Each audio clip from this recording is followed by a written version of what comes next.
it goes so freaking hard, dude. Holy shoot.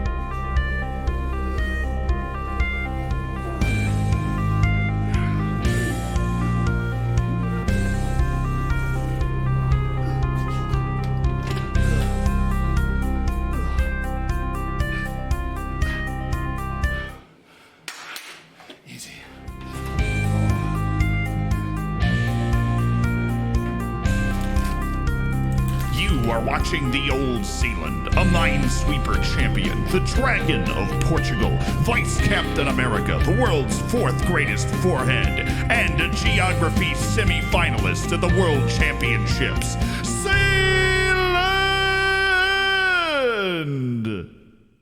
Hold on, I forgot to update my games on Steam. There we go. Now they're updating. It's like 10 of them. I haven't even been home recently, you know what I mean?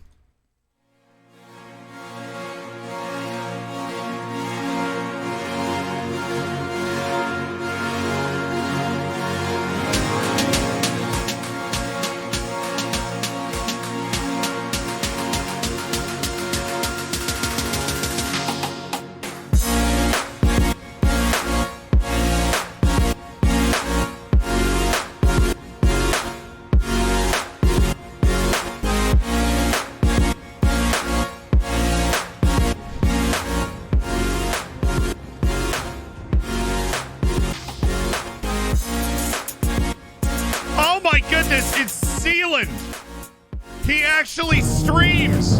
It's unbelievable. Look at him go. Here he is. Look at me and my subscribedness. Love the content. Even used your code to get a mystery football kit. Keep it up. Rebound, thanks for the 5 months. Thank you for using the code, my dude. Jackson, thank you for the 3 months. Distinct Glory, thank you for the 4. Prince, thank you so much for the 5 months. As part of the Hammers, he's alive. I know, I go to freaking Europe to surprise my mom. Then we got the Twitch event in New York, which was insanely cool. Met a bunch of cool people that had no idea what Football Manager was. So I spent the entire weekend explaining what Football Manager is. In weekend, middle of the week. What day is it? Friday, I think. And then, of course, I'm leaving again tomorrow. Eventually, I will be here. Finally doing, you know, what we all actually secretly want to do. We just sit here and play Football Manager. Dream State, welcome for the 9 months. This is a new streamer. Yeah, dude, just getting started. I'd appreciate if you supported my Sigma grind set. Please and thank you. I do follow for follow. I'm really enthusiastic about hashtag support small streamers. And I really try and stay active. If you join my Discord, I'll join yours, of course.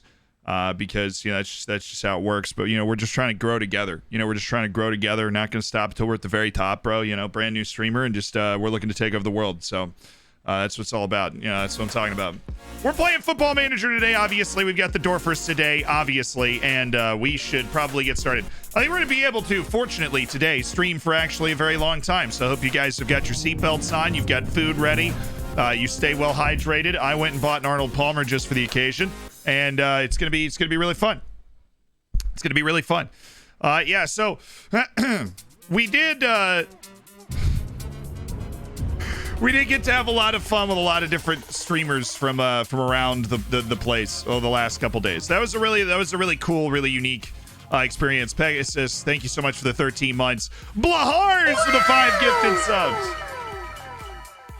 Look at that. What is this little thing we got in the top left here? Why is this there? Why is it up there and flickering? Do you see that? It's gonna bother me. I feel like that's some sort of Steam setting that I accidentally have on. It's really neat. Let's go address that. What is the dwarfing situation? Oh, well, we have like 5 players. No, it's really sick. We have like 5 players. If you don't want to turn this off, by the way, I don't. So where's like settings in this? Oh, it's up in the top left.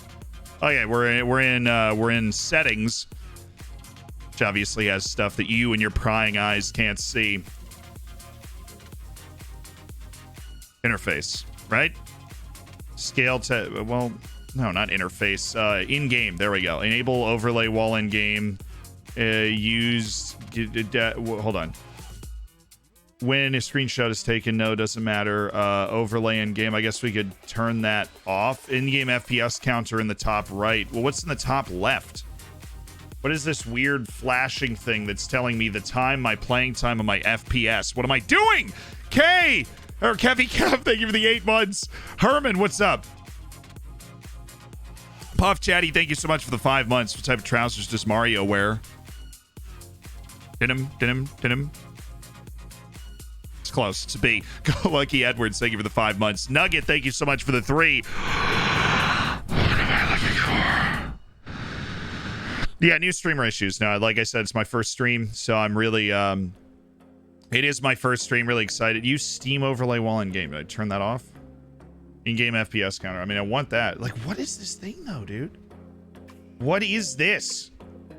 Like, why is this here? This has never been here before. And not only, like, I have the FPS counter up here. I always have that. But, like, this. What in heaven's name is that? And why is it there? It's the subscribe button. Now, this isn't a YouTube video. I wouldn't do that to you. Subscribe on YouTube. Please. GPU overlay? Yeah, it was like... It's clearly gaming affected, right? We're talking about FPS and play. Like, what is this? You have a good number of viewers for a new streamer. Thank you, dude. I was nervous to turn the camera on for the first time.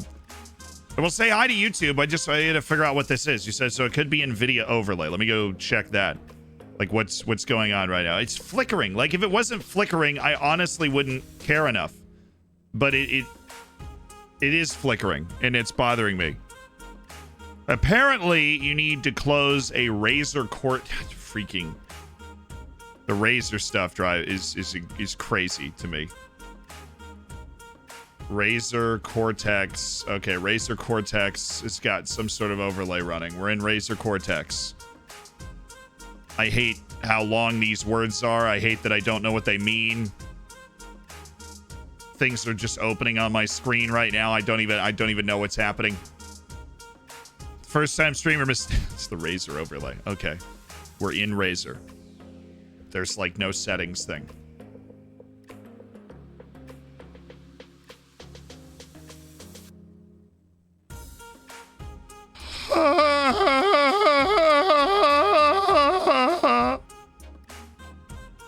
Account. Okay.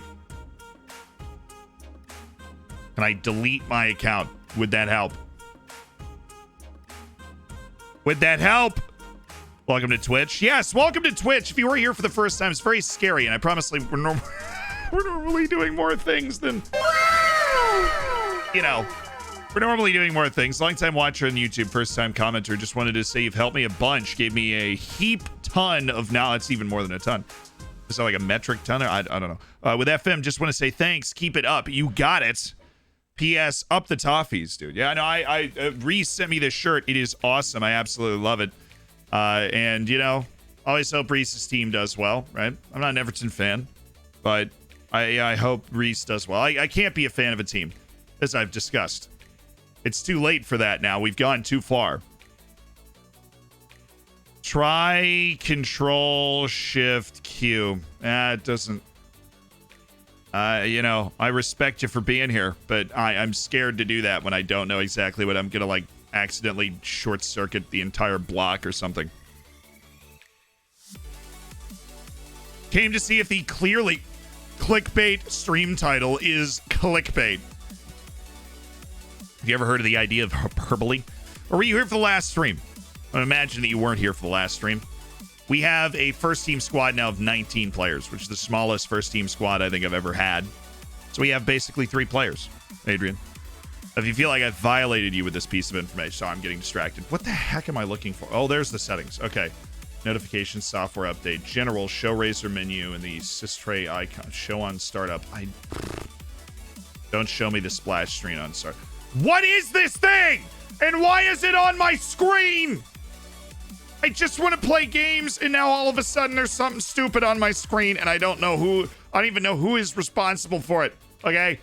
There's too many things on modern computers, right? I've got like an entire app that controls my keyboard that somehow broke like a week ago because the lighting was messed up. I couldn't click the buttons.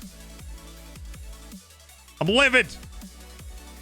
You're a professional bandwagonist? No, I've just not. Well, I did have a Premier League team at one point when I was in middle school and everybody was picking them. I picked Sunderland. So I'm really good. I am really good at picking a good team. It was bad. It's bad. Caused trauma. They got relegated twice. I was like, you know what? I don't have a team. And then you start making content. And then if you do pick a team at that point, you're a bandwagon. So I really enjoy being able to make fun of everybody on Twitter with no riposte possible, right? Dude, this is wild. How is it so hard to figure out like why something is on my screen? I am literally...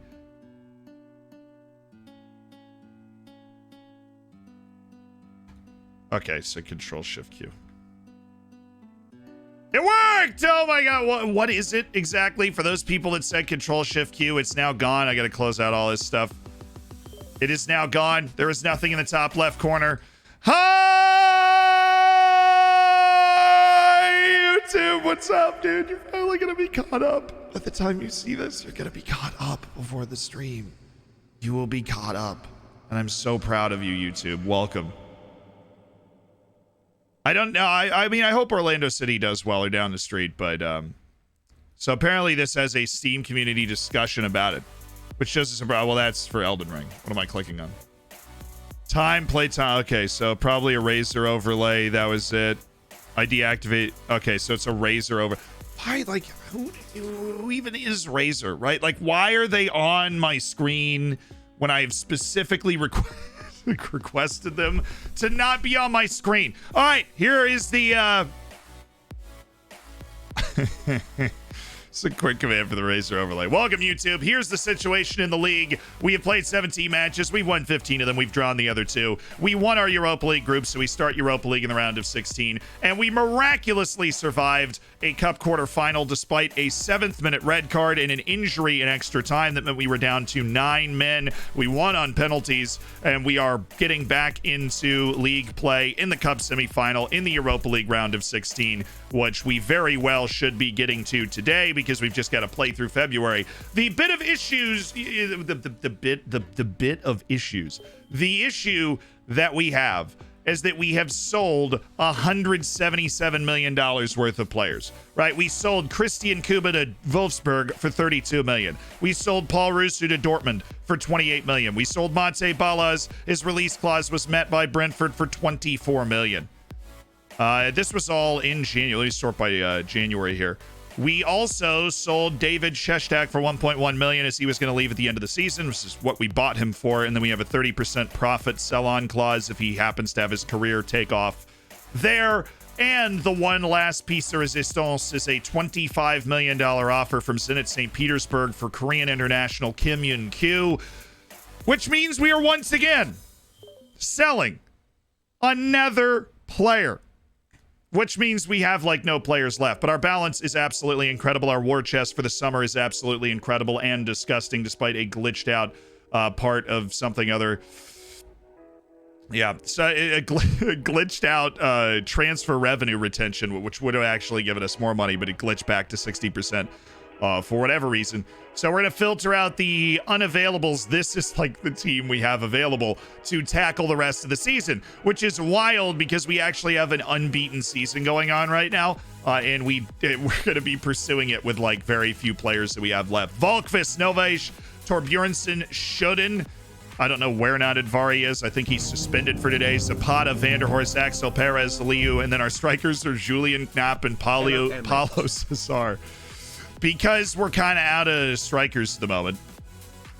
We're bringing up guys from our amateur team like Sergei Kabelski, who's probably going to have to play a match or two, and we're just really uncomfortable about that in general. Henneman's got hurt for 3 months, which is not good. We also forgot to register somebody because I had loan players filtered out, so we're missing a loaned-in guy who could also play striker. CRT, though, thank you for the 10 months, and Smitty, thank you for the 13. Ross, thank you so much for the 6. Watching your recent video, I emailed you regarding an old firm ticket. Just wanted you to know I can sort tickets for you when the time comes. That would be awesome, Ross. I am way behind on emails because of all the travel and all the different stuff I've been involved with, but I promise I will catch up on them at some point in the rest of my life. I don't know when. The Multiverse Traveler here. Bernard would have won the Ballon d'Or if you'd signed him. Oh, yes, the center back, the French center back that I didn't sign at the end of the last stream. Yeah, I'm sure. He was, well, he's got great potential, right? But I just no. We want a giant war chest going into the summer, and that is what we're going to have while we pursue league greatness, while we pursue league immortality, which is going to be difficult to get, right? Especially considering the number, the raw number of players that have moved on from our club. It's going to be difficult to get. The future of the channel sounded interesting. Exciting times ahead. Keep up the excellent work. Yeah, I hope you guys watched the latest video. It was one of those where we just kind of lay out, the directions that we want to go with the channel, with the different things that we want to do with the channel in the future. And it's going to be a really exciting year with a lot of different stuff going on because of the World Cup and me finally being settled in New York and being able to go over to Europe to make content with some guys. So there's a lot of different exciting things that are going on. A lot of different exciting things that are afloat, things that could be interesting for you to witness in the future or something. It's 20 years old. Boo! Away with you, Milton. Away with you. But Widow, thank you so much for the 4 months as part of the Hammers. Definitely prioritize the Austrian League over the Europa League. You make it into the Champions League, you get even more money and make it easier to sign players. Absolutely, it'll make it easier to sign players as we get into the Champions League. And we are, I would say at this point, very comfortably in the top 2, which is Champions League spots. But we obviously want to win the league. We obviously want to win the league this time. Fitness test not required. Fitness test not required. We are knocked around a little bit, but we're not deterred. Oberschmidt cleared for just 30 minutes. We've got the injuries to Pablo Rodriguez and to Xander Henneman, who are both going to come back like a month and a half from now. So it's kind of hilarious how shorthanded we are. It's really funny until it's not funny. But I am able to put a team on the field that's got a chance, that has a chance to win here. That's what matters. I believe. There's also Reindorf Altosh at home.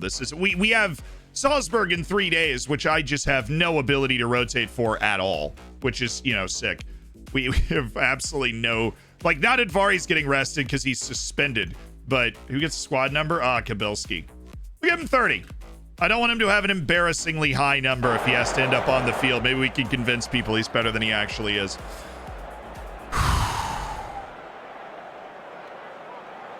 Don't let our good streak come to an end here. Keep it going.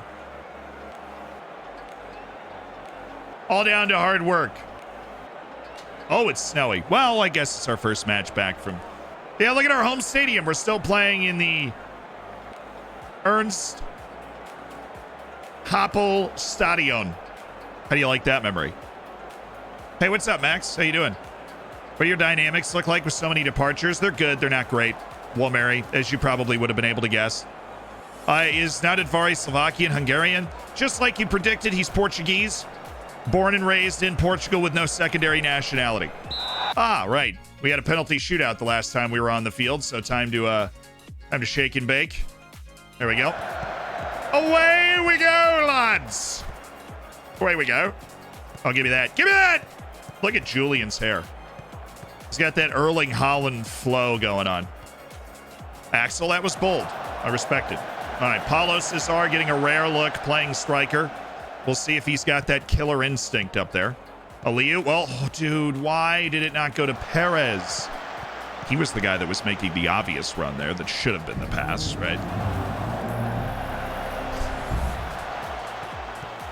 Another month, another time, I say up the doofs. Up the doofs. I think you might have missed something there, but oh, that was a bad turnover. Oh, he got it. What a play by Soden. And then it was okay. You got to love that. There's a great tackle by Igor Soden, and we've got 4 dudes running around, nowhere near the one player that this ball just deflects to. Really bad from Torbjornsson there, and then he commits to trying to shut off the pass. Soden saves his butt, and then it just goes straight to Jakubovic. I don't blame us too much for that goal, right? We're not going to make that mistake a lot. That was a comedy of misfortune and errors that I feel confident is not going to bite us too hard. Volkvist, you audacious individual. Okay. We just need to score a couple of goals now. No way. There's absolutely no way he's gone for that. Freaking Joshua Liu. I don't want to go attacking yet. We got, we got freaking 80 minutes to play our game here. There you go. No panic. No panic. Turn, dude. Turn into the space. Thank you. What is the point of a proper dilp if they can't turn into that space? That's just so mistimed and so poor. There's a 0% conversion rate, Linus, on that pass. Now this one, better. To the foot of a playmaker. Paulo Cesar onto Axel. That's better. Like, that's a we drag a center back out of the way. Axel comes flying up from the middle. Beats their midfielders to the spot. And we've kind of exploded a little bit. We just had like 3 shots in a sec. Would love to get the first goal soon so that we've got plenty of game time to chase the go-ahead. A little sluggish there. Really bad from Sioden as well. He's defending air. He's defending absolutely no one instead of closing the space down.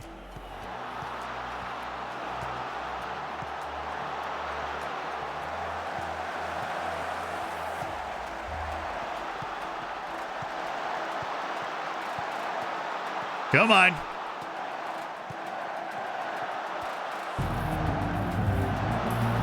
Good. Oh, if that deflected in, we're flipping the table.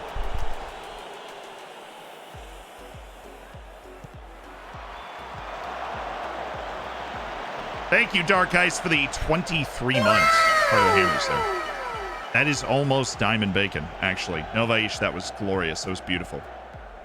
That was really, really nice. And we've gone all the way straight back to the goalkeeper. We are not playing... What's Ancelotti say? Play with bravery. We are not playing with bravery, right?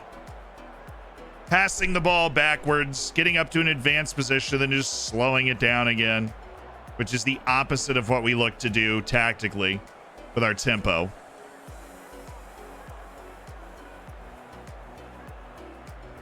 Julian Knapp's on a 6.3. Big Bundesliga signing there. Not angry, I'm just disappointed. I've got faith, Hector. You seem nervous, and so... How about we move Axel Perez up for Julian... No, well, okay. 10 minutes.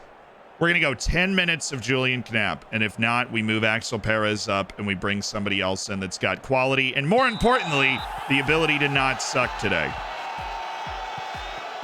Because today, Julian does not seem to be on his horse. All right, Owen.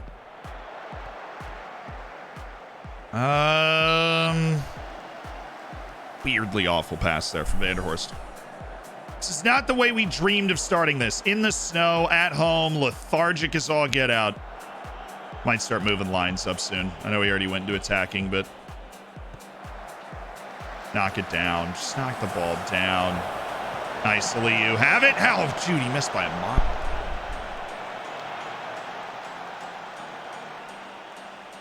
Yes, this is ideal right here. Back of the net. Thank you. Thank you. Yes! We needed that so bad.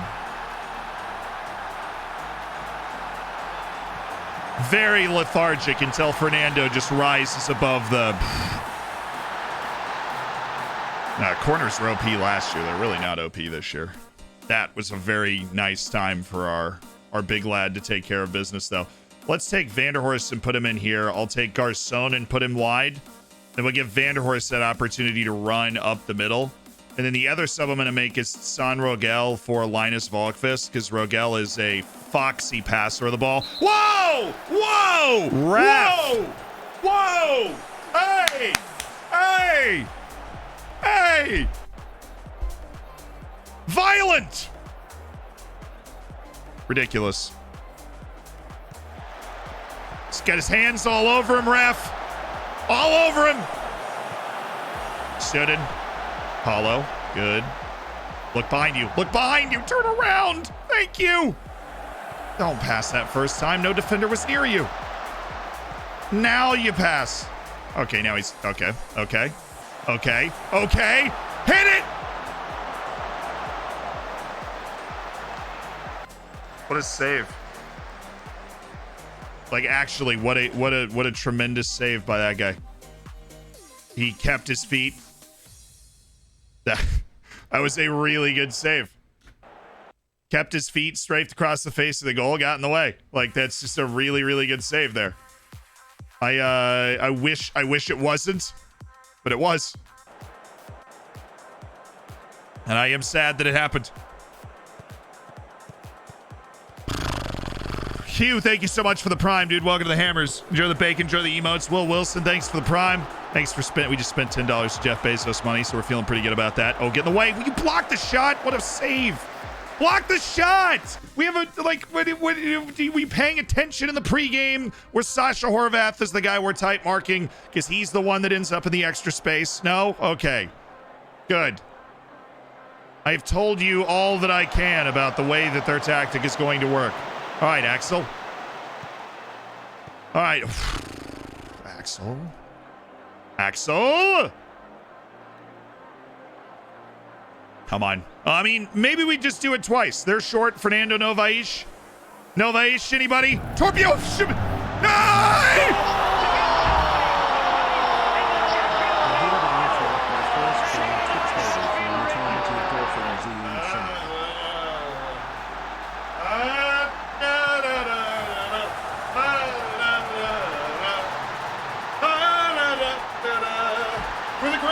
Team ever.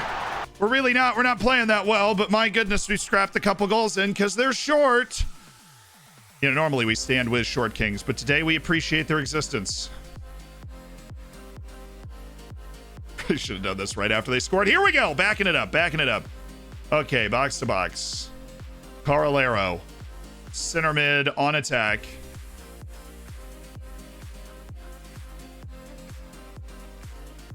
Fullbacks on supports that we range forward a little bit less, perhaps.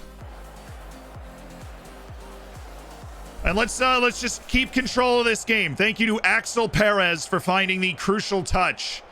We really have absolutely dominated this second half. For some reason, we cannot score in it. Now, let's involve Axel Perez. This is the more tired side of the field, so we'll just have Paulo Cesar keeping the pressure farther forward. We'll do the old regroup, slow pace down, and we'll staple both of these down and get the time wasting all the way up. Which still hasn't taken effect, which, you know, love to see. We cutting that off? Ulrich is. Good work. About freaking time. Pixel!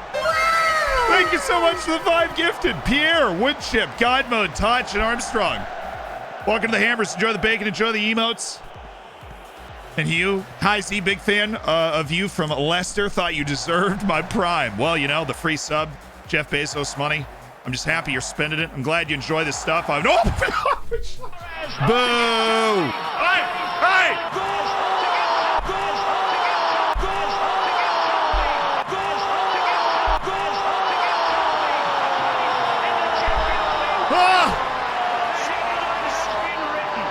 It's an absolute dose of quality from Owen Vanderhorst. A man with magic in his boots has struck again. What a service from Igor Surdin. And Vanderhorst making absolutely no mistake. Did you see that?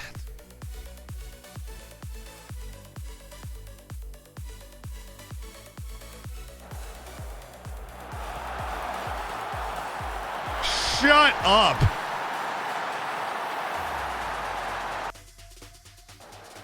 See, we were fine. We were always fine. You know, comfy 3-1 win. Always fine.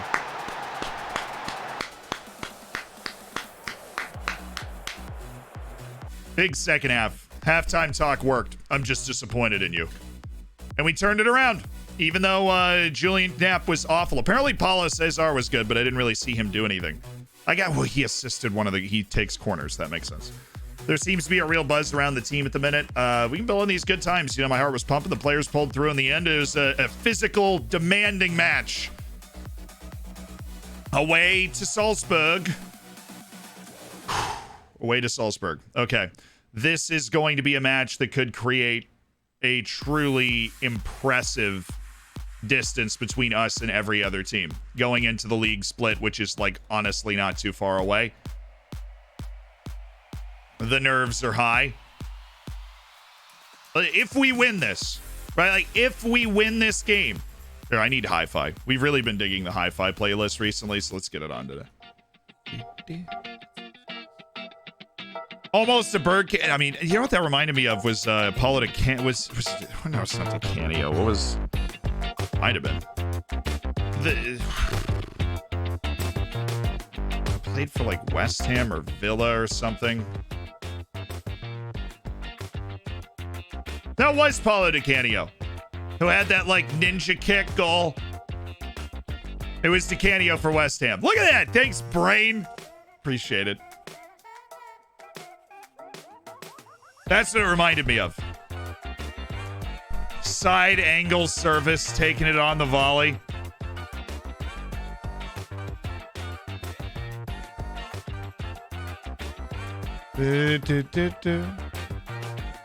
Oh, and Zarejin, yes. He's a new gen. He got here so long ago, he feels like he could be real, but he's not. No, we found him in the US U20 team when he was an 18-year-old playing in Pennsylvania, and now he's been in Austria for, I guess, 5 years now.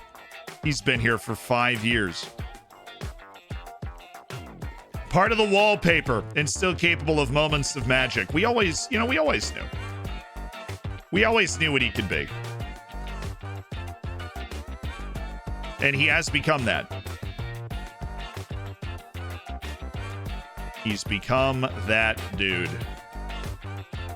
Thank goodness. We're going to need him doing stuff like that. We are going to need him doing stuff like that. Because we know he can. Oh, this guy. Dang it. He hates big matches. Come on.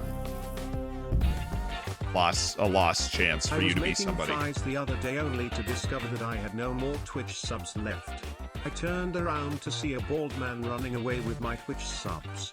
After catching up to him, I found out it was Jeff Rod Pizzos. He said, please, I just need more Twitch subs for a new yacht.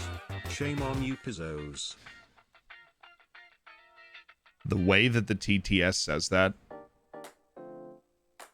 Chef's kiss. I mean, it really... Pizzers. Well, guess what, Jeff? You're not getting a new yacht. All right. Because everybody here is going to spend their prime. It doesn't have to be here. Find somebody that you want to give your prime to and give it to him. Because Jeff's already got like 5 yachts. He can land helicopters in the dang things. He doesn't need another one. You got $5 to spend. Spend it somewhere, please. So, Pizzos can't spend his, can't spend that $5. Flag, thank you for the prime. Umberto Pianetti. I've looked at you about 3 times. I've come to the same conclusion. Futures. Matt makes return to Austrian soccer triumphantly with a 6.3. What a player. How much longer do you believe this unbeaten run will continue? It's important to remain focused to the next match. Each result gives us confidence, and it's important to be strong at home. Absolutely. I mean, I know we're not playing in our actual stadium, But it's still important to be strong at home.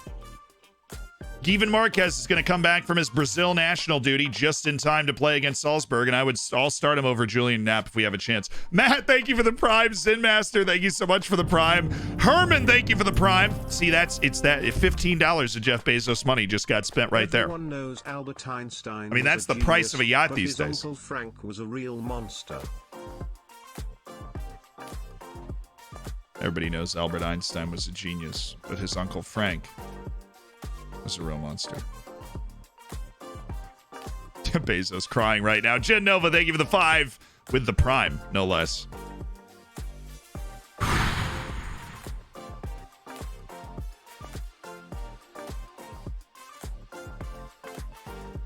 Yeah, I'm gonna go A-. I thought that was a good dad joke. Good dad joke. A-. Seated ovation. Floridsdorfer's unbeaten run reaches 30 games. We're balling. It's that type of confidence that really inspires the team. Amazing confidence from the team today.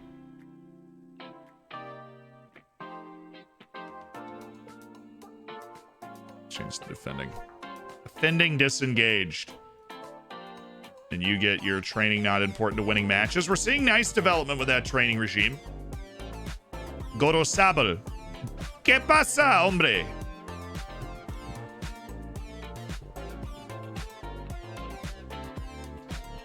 Yeah.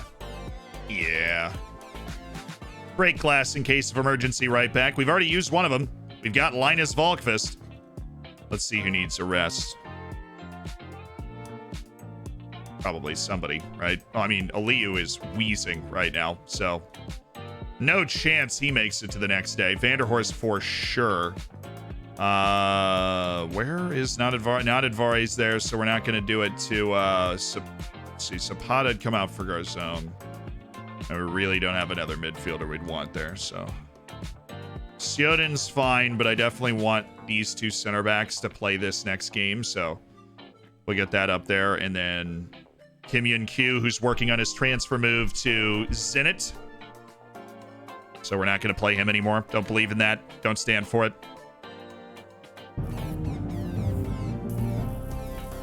So the scientist was a monster too, but only morally. I can tell when people are lying just by looking at them. I can also tell when they are standing. Good for you. Your logic is strong. I have something controversial to say. That was my summation. Unbeatable Floridsdorfer AC set new record. We broke our old record of 29.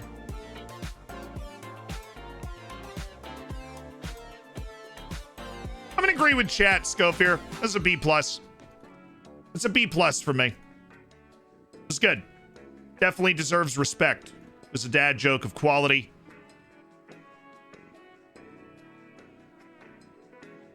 How do you think the Storfers team would hold up on football Twitter? Ooh. Probably about as well as everybody else, right? I mean, you know, they're going to get roasted. You've fallen off L+ ratio. Your normal stuff. But I feel like we would have a good Twitter admin. I feel like we would definitely have a good Twitter admin. The real trick would be capitalizing on our newfound success by making fun of a lot of different clubs that say didn't make the quarterfinals of the Champions League last year. And so being able to go in and make fun of the, you know, like say Manchester United didn't make it. I can't remember if they made it or not. But, you know, tweeting at them like, sorry, I guess we didn't see you here. It's that sort of stuff. Just really going in on them. It'd be perfect. It's a very fertile ground for Twitter smack talk. You know what I mean? Very fertile ground.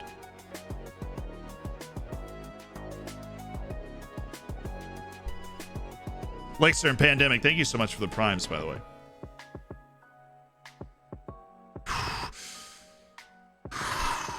Okay. Following Salzburg's 4-2 win over Admiral Bundesliga, victory over Wolfsburg, Velka's side are currently second in the Admiral Bundesliga. Yes, they are. There's always a chance. They've got really good players on their team, right? They have really good players on their team that could give us a serious problem if we let them. And I hope that we do not let them. There we go. Amadou Zadi with a grind strain. I just want as little depth as possible, please. I would really just love as little depth. You got a groin strain during defensive shape training. Bite me. Chickpeas. Black-eyed peas can sing us a song. Chickpeas can hum us one.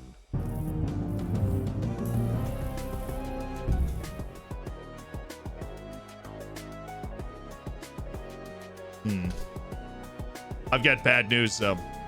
I have very bad news. We've heard that one before. It's true. Your worst fear has come true. As good as that might be, I've heard it before. So I cannot provide legally, contractually obligated to not be able to provide a rating, Luca. But chat does seem to like it quite a bit. Thank you for the Prime. It's Smeaton. Thank you for the 9 months of the Prime. Wasn't even that good. Oh. I don't remember what I rated it. Hell joke. Hell joke plus nabbed plus ratio, bro. I love Twitter. I don't know at what point I crossed the line where somebody tries to ratio me on every single tweet, but it basically happens now. Oh, speaking of which, the apocalypse is pending. Because I don't know if you saw yesterday, I tweeted out 10K likes and I'll do my hair like Pulisic. Well, in a day, it's already at 6,300. So I've never done like Daddy, what's that flower this sort of tweet before. Son, how do you spell that? I didn't know what like no amount of likes to ask for. I really just thought it would be fun. But I also realized that I didn't set a time limit on it, which probably would have been what allowed me to not get that haircut. But yeah, so this is a thing. Maybe I don't love Twitter anymore. Maybe I'm gonna accidentally delete my Twitter in like 20 hours or whatever. That gets close to 10,000. Then we just accidentally like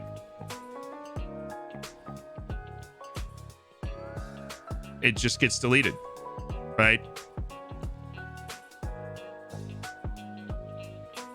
L plus ratio plus new haircut fire though. Yo, thanks, bro. It means a lot, homie. Broheem, Brotato Chip. Appreciate it. Oh, I didn't check Pinto. Hello, Juan Pinto. What's you doing today? Inverted wingers are better. Chelsea just... No, Gremio actually made an offer to bring him back from Chelsea. That's interesting. 2 wrongs don't make a right, but 2 rights did make an airplane.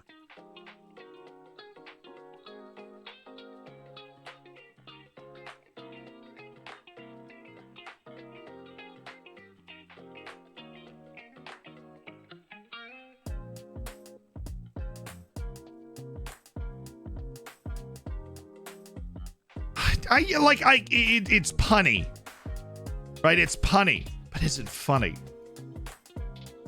I'm gonna go with no, and thus my final answer is B-, because it is a quality punny dad joke without the bite at the end. Thank you for coming to my TED Talk. Oberschmied cleared for 45 minutes. Guess he's getting onto the bench today. Yo! So, Kim Yun-kyu working on his transfer. Given Marquez is here. Definitely needs a break, and I'm definitely not throwing him in against this team in this moment. Julian Knapp gets the start again. Fortunately, everybody is fit, which is kind of wild. Let's go with this. And then I take Axel Perez and put him up with Julian Knapp. And we have Perez and Paulo Cesar as our starting front line. Aliu, Vanderhorst, Garcon, Zapata, Nadadvore, Turbjornsen, Novaish, Linus Volkvist, Victor Leandro. We play the exact same way now. We don't change the way that we play for this team now. Kavecchi definitely is a tight mark. Blanco staying wide. Francisco cutting in. And then, of course, Gonzalo Villar is the guy we like to close down because he's unathletic but an incredibly gifted passer. And we're aiming for you, the big lug. Fernando Novaish attacking the ball and all comers. Okay. You go right there. And you go... Nope.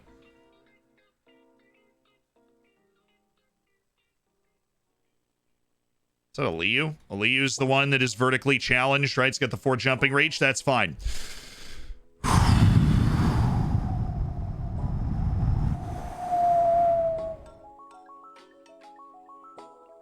Rufio, thank you for the 2 months in the prime. Fortunately, everybody's fit. I misspoke. Clearly, I misspoke. Hello, and thank you for your Series FM for beginners. It helps a lot. I'm glad it's helping. I need to make a video to kind of round it out, because I know I just kind of stopped once the new Football Manager came out, but a lot of people really seem to be aided by that. So I hope that it can get you to a point of enjoying the game. That's the key.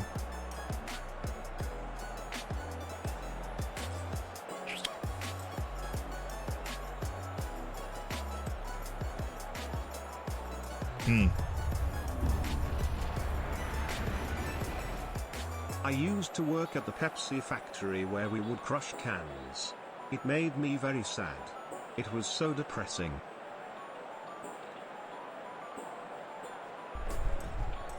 Provide your ratings in the chat. Unfortunately, we have heard this one before, but Rebound Scores has dropped the $5 to provide the rating, and it's a solid dad joke for sure.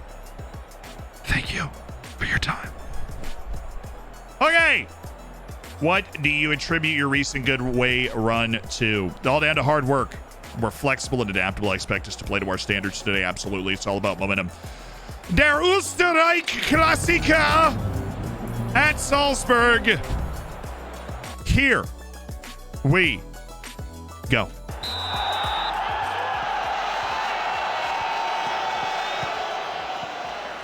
This is a moment that can separate us in the league. We are a little watered down up top, but we've got a really, really good team midfield back.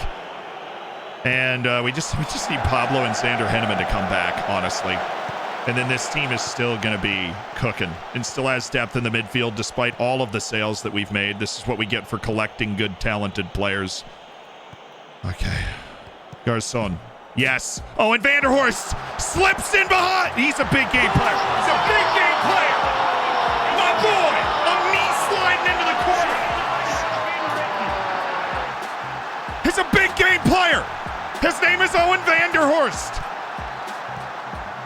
Salzburg, are you listening? You better keep our trophy glistening.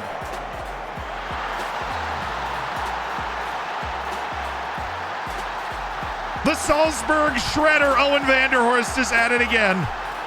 Slick, weak-footed finish. Oh, we just needed to figure out where the goals were going to come from, and we found it. And my goodness, Joshua Aliyu went for the star-spangled beauty there. Get in. I'm saying corners aren't OP. But I really wish they were, because every time we take a corner and it gets anywhere near Novaj, I think it's going in.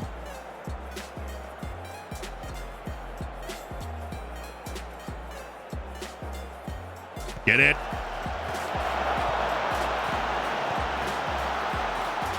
Der Österreich Klassiker. It was a draw. One of our 2 draws this season was against this team at home. Mark up, we're there. Excellent positioning, terrifying pass from Victor Leandro. Simply death-defying.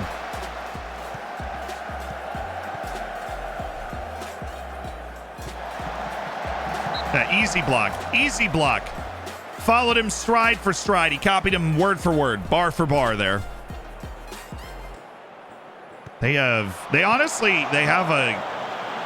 recruit similar midfielders to what I do. Very gifted on the ball at facilitating and making passes and controlling the ball. Like Kvechi and Gonzalo Villar are both tremendous playmakers. And that is why we have our instructions for them. Give me that. Give me that. Give me... Oh. We literally had him in a man-witch, guys. Oh, we're there. Easy block for Nadadvari. Proper defending. See, we're just so... We work hard. We're athletic. Even if we get caught in the wrong spot, we're there to make a play. How many times do you see us make those blocks? Nadadvari... Oh, my goodness, what a pass!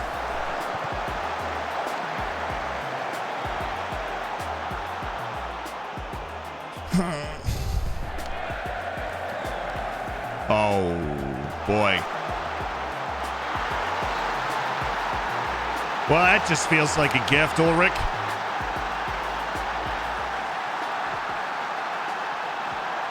Airmailed it. Got beat over the top by a guy whose pace could best be described as snail-like.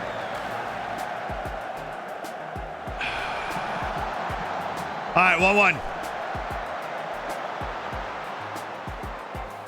That is a self-inflicted wound by Ulrich Torbjornsson. Well, that's tough to pull off. Oh, nice play by Vanderhorst. Middle, Owen. Yeah, right in front of you. Right in front of you. Thank you. Aliu, good. Perez, beautiful. Nadadvari. Owen, oh, keep it moving, keep it moving. Garcon. Zapata. Aliu. I keep feeling like he's going to just step into a worldie there. I mean, it did go in. VAR?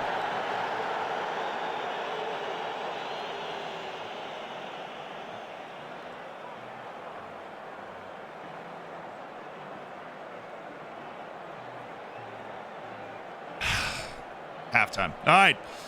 What talk? What talk do we want to give here? I'm not, are we happy?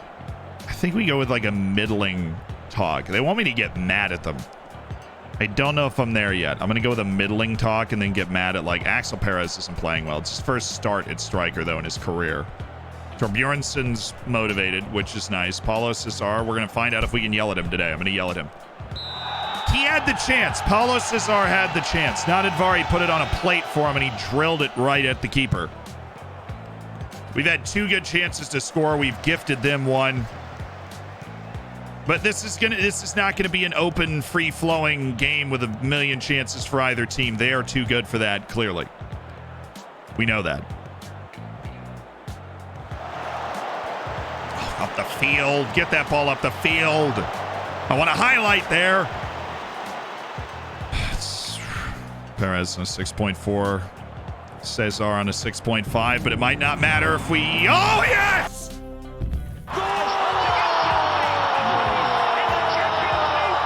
Rising Stag, thank you for the 14 months. Fernando Noais. Domineering. Dominant aerial display from the Portuguese man. Just abuses Eldor Shimorodov on his way to the back of the net.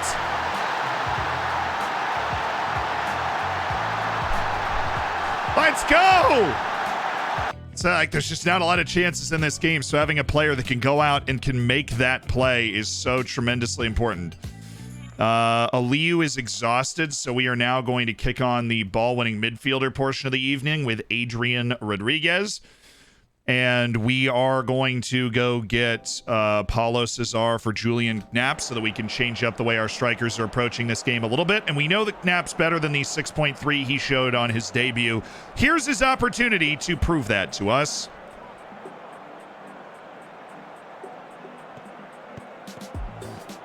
Oh, yes, Zapata. There's the pass. He's going to have to take this wide. No, don't stop running. It was there.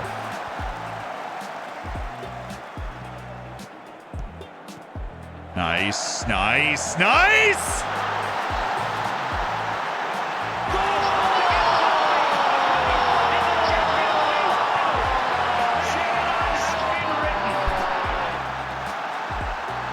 Oh, brilliant, brilliant, brilliant. They passed it right through. And Julian Knapp, the new signing, with his first goal for the club in the Österreich Klassiker. Axel Perez made it hard for him to miss. Come on, Julian. Come on, Julian. That's tough. Julian Brandt! Yeah! Yes! It's close enough. We played mistake. Oh, this is in. This is in. This is in. This is in. Oh!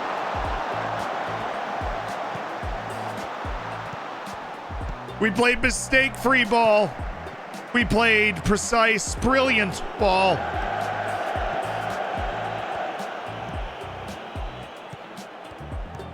Come here. Come hither. Come here, Preciado. Thank you. Oh, goodness. Torbjornsson. Just clear it, boss. Just get that ball up the field, man. Seriously, just get it up the field. It's fine. It doesn't matter. We'll take off play out of defense. Don't worry about it, dude. Just get that ball up the field. What a result after the incredible number of sales we've made. We put out a team with 0 natural strikers on the field, and we are winning 3-1. Axel, oh, it's there. It's there in the middle. How do you not see the pass to Vanderhorst there? Oh. Good save, Victor. I'm glad we're up multiple goals so I can be relaxed while I'm watching that, but oh my goodness.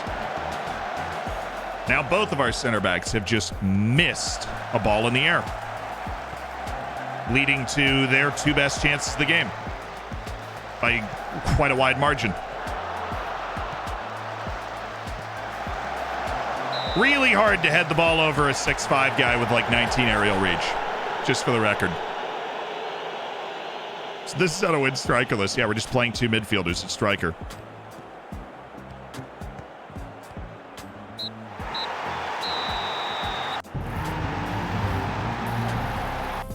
See, people thought we were crazy with all of our transfer business. Our team's still good enough to win the league right now. What's up, bearded hobo Joey? Thanks for the 6 months as part of the Hammers. And Maddie Zero, thank you for the 11. Rufio, thank you so much for the 2. Midwest Kane, I apologize for the rating, but I appreciate it. Yeah, it was an Oosterreich Classic, or we were just, I don't know, we were just a better team. So, we were just a better team. A mortician friend of mine was recently at an industry trade show. They had all kinds of caskets and one vendor even had a prototype for a glass coffin. He asked me, will glass coffins really be a success? I told him remains to be seen. Wait, Julian Knapp refused to celebrate. Again, because Salzburg's his former team. Nice. I'm sick of you wearing a That's different interesting. t-shirt I every forgot half that. an hour. Me. Wait. I can change. So the first one we heard before. Now, hot. The second one, that's an A-. That was good. Wait. I can change. Your unbeaten away run now stands at 10 league matches. How much of a bonus is it to be picking up points consistently away from the Ernst Happel Stadion? I'm delighted. Never easy to go on the road and pick up a result like that. I thought, I agree with you. I thought Fernando Novaes played exceptionally well today. He is on an absolute heater right now. And that is a big reason we've won our last 2 games. And you just can't overlook that. You can't overlook the people that got you where you are. Away to Lafnitz now. You see that table, by the way? Like, did you see the table when we were clicking by it? Did you happen to see that we are 12 points clear of everybody? Yeah, we finished 3rd in the league last year. A distant memory, lads. A distant memory. Unbeaten through 19 league matches. We have finished playing Salzburg pre-league split. And we have more money. Kim Yun-Kyu is on the move. Signed for $1.4 million from the Pohang Steelers, who are now a junior affiliate, an affiliate club of ours. And he came in, played tremendously well over 2 seasons. He was a significant contributor. He started 5, played in 10 European matches in our run to the Champions League quarterfinals. And he has 5 bench appearances in our Europa League group stage with a 7.16 rating. What a fantastic player that a lot of people thought might become one of the legends of the team, but You know, his development was very up and down, and we got a huge transfer offer for him. We thought reflected very good value in flipping Kim Yun Kyu. So, a standing ovation wherever you are to Kim Yun Kyu.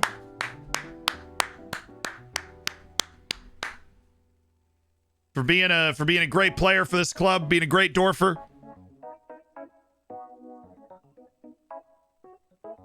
Well, definitely sending you home. We cannot afford rampant disease at the club right now. Or ever, usually. Well, maybe. I'll look for an opportunity where we can just, you know, get everybody one of those colds at the same time.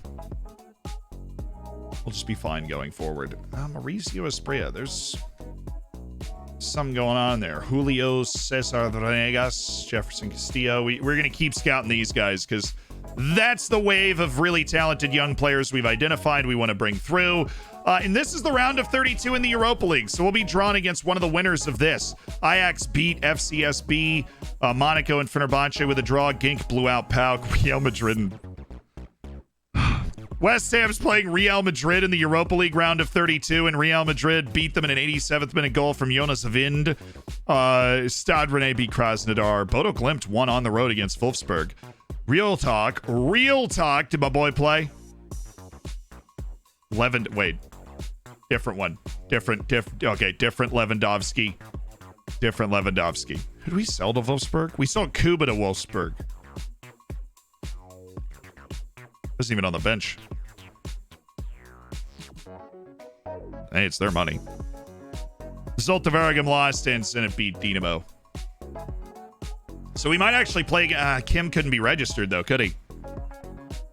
He literally started. I'm blind. I'm actually blind, so...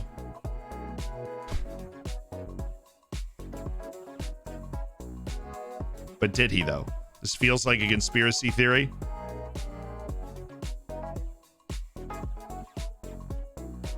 Yeah, I don't see him. He's not here.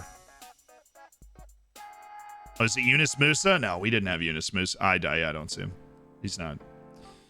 Yeah, I can't believe you guys would lie to me like that. Like, oh, is it Salai? I mean, that's the other midfield. No. Jeez, guys. You maybe go all the way back just to look at it again.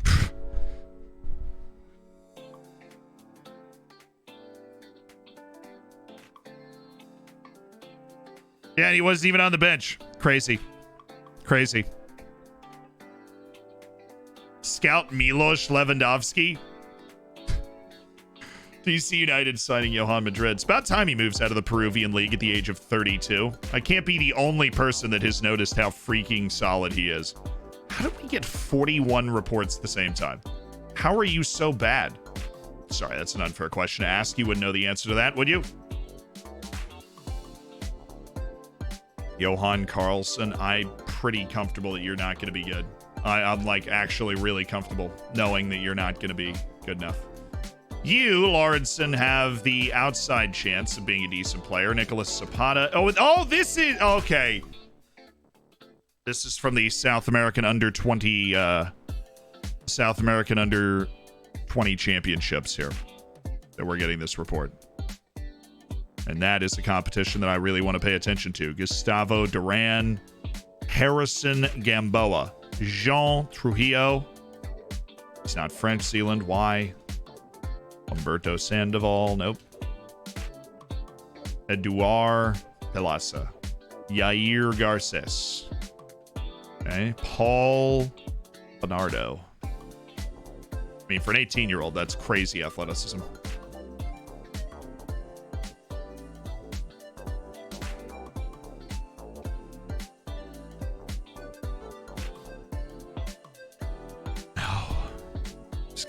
There's got to be like this guy clearly could be good, but there's got to be an unbelievable player in here somewhere. There we go. Andre Junior. Maybe. His attributes looked incredibly hit or miss, like depending on what actually peaked in there. Giuliano, another week. Yeah. Fernando Henrique. I mean, we know so little about him. Apparently the Brazilian scouting was a little too difficult to actually do. Sharif Duran, 16-year-old playing at Cusco FC.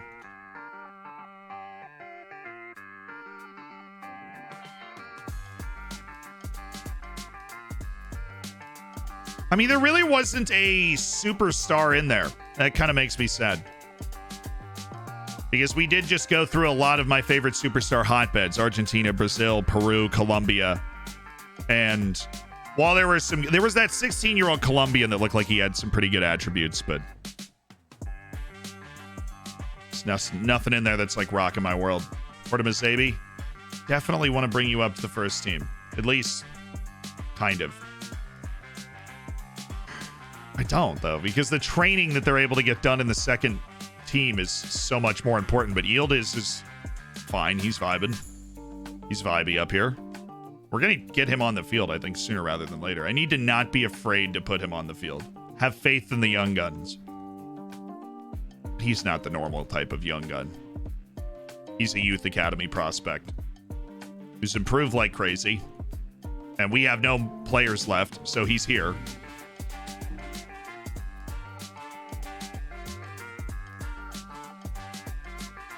The great development debate. Do we send him back down? No. How's the Mexican center back going? Yeah, no, there's the one really, really, really good Mexican center back. We're scouting him every week.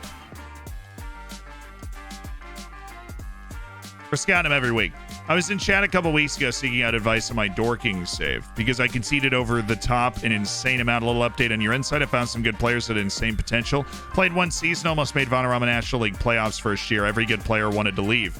Made some good money, battling to avoid relegation.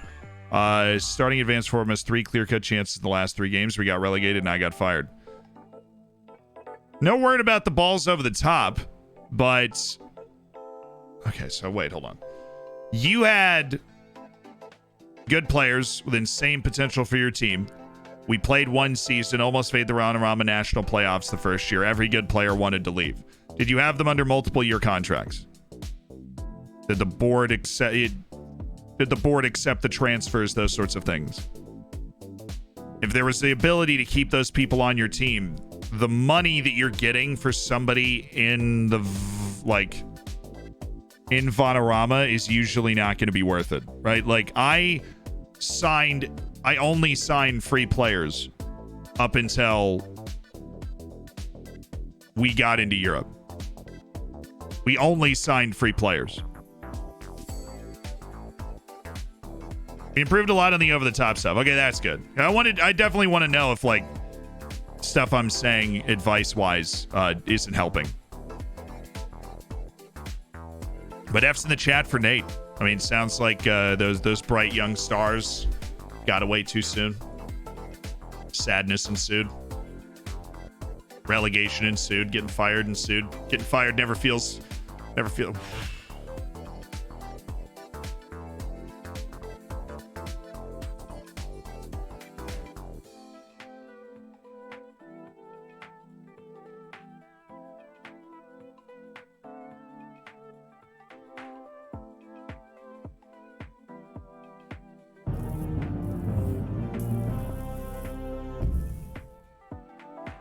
Twitch baby finally. Glad to be back.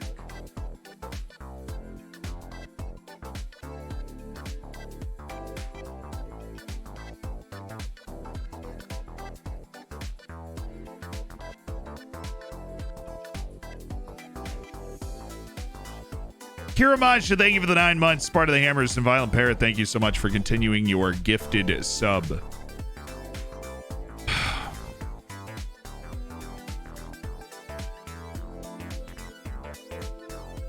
He has 2 caps for Argentina, and I don't know how.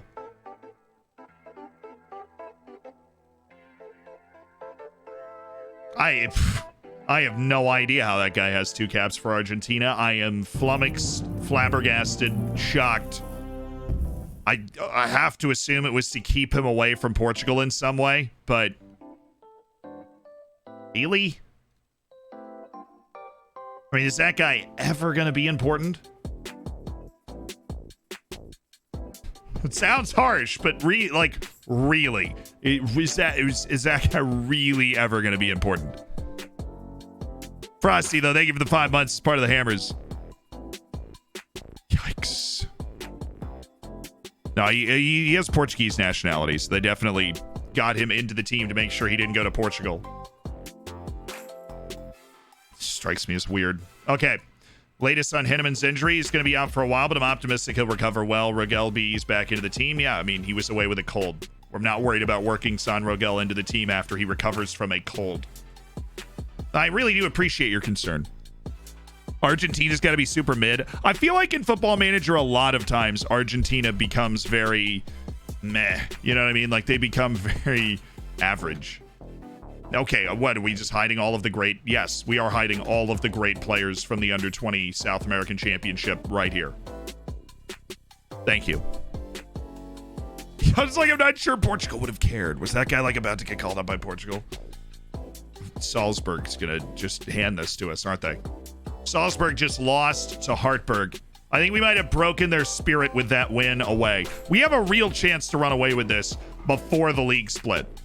And we finished 3rd in the league last year. This is quite the ascent that we are making. Juan Gonzalez. My goodness. Oh my goodness. That is so outrageously expensive. Speaking of mid, for a mid player. Do you win against Salzburg? Yes.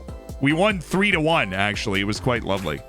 Using any mods to make his game look like that? Yeah, we used the Zealand skin. We worked together with FM Enhanced to make a whole Zealand skin for the game, which of course you can find at all reputable Football Manager sources. But that's why things might look different than the game you are playing. Almost a year, poggers. Polacco, thank you for the 11 months. Poggers.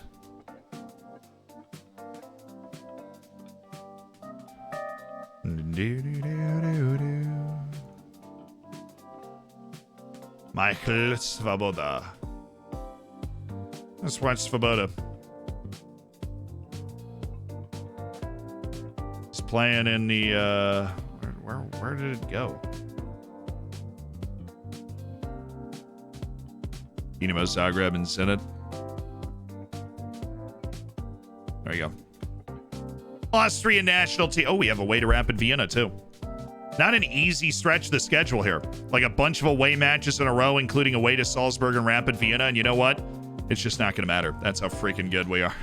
It's just... Okay. Rogel still gone with the cold. Dang. Now Nadvari here. Zapata finally needs to rotate out. Is that going to cost us? He should be happy with his playing time right now. We have a playing time promise to him. And that's good. Yes. Igor Syoden wants us to qualify for the Champions League. Oh my goodness. Our club atmosphere is excellent. Our cohesion is good. I think we've survived all of the departures remarkably well. Okay. Yildiz. I am going to start Christian Yildiz in this match today. This is a great opportunity to give him a chance. Okay. Now I've got 3. Now all of a sudden I've got 3 strikers on my bench. Let's drop Perez. Let's literally go with Julian Knapp and Given Marquez as the starting strikers with Perez, Kabelski, Paulo Cesar, Adrian Rodriguez, Hector Helman Zapata, Syoden, Oberschmidt. That's a good team. It's a very good team. Zapata ideally will not play today because we want him to recover his fitness, but this should be things never are as they seem necessarily, but they should be an easy game. Right, it's the second worst team in the league. We're pretty far into the season now, so they're obviously not very good. The debut opportunity for Yildiz.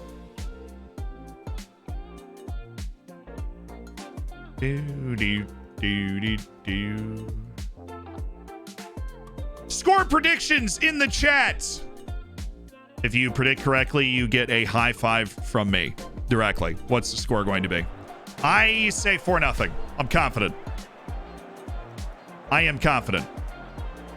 4-0. 4-0. I see 4-1. I see a 1-0 loss. I see a 3-0 loss. How dare you? 4-1. Ulrich giving up another goal. Somebody hates Ulrich. Okay, 6-1. I'm feeling that. 69 to 420. Nice.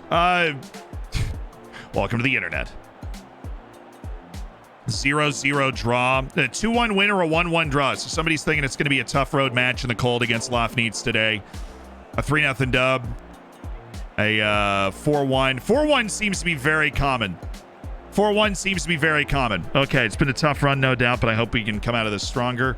Garzone starts again. He deserves a lot of praise. Lofneeds struggling to fill the building at the moment. Game abandoned. Fair enough. Fair enough. Fair enough. 8,675,309 to 1. That would break the world record. Let's go for it. Why not? I believe.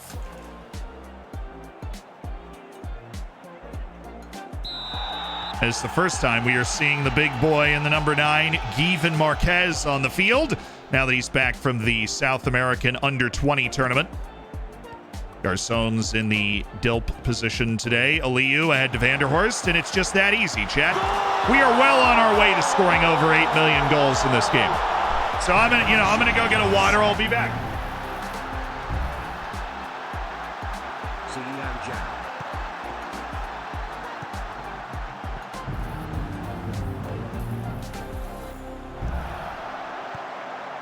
How was the handsome one described? Dashing.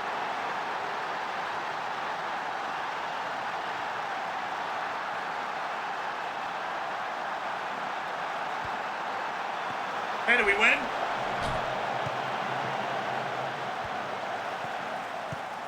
Did we win the game? Or are we still just hanging out? Just hanging out? Okay, cool. Still just 1-0. How dare us? We're nowhere near pace for 8 million. Why do so many of my players have that Grealish hair? Yildiz apparently has it too. He's got the headband in. I should get one in solidarity.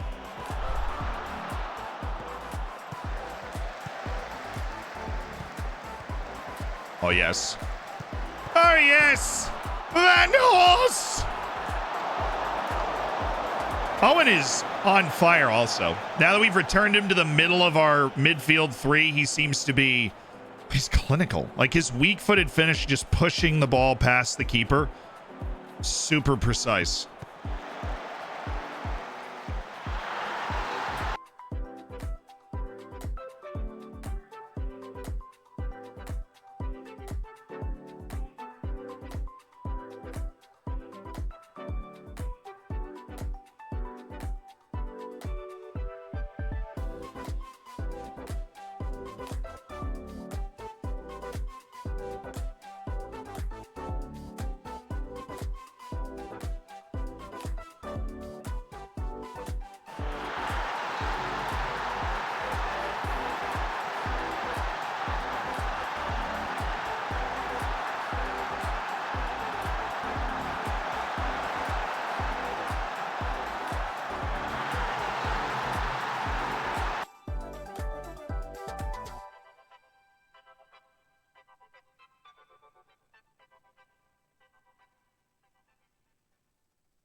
So we don't have the capacity.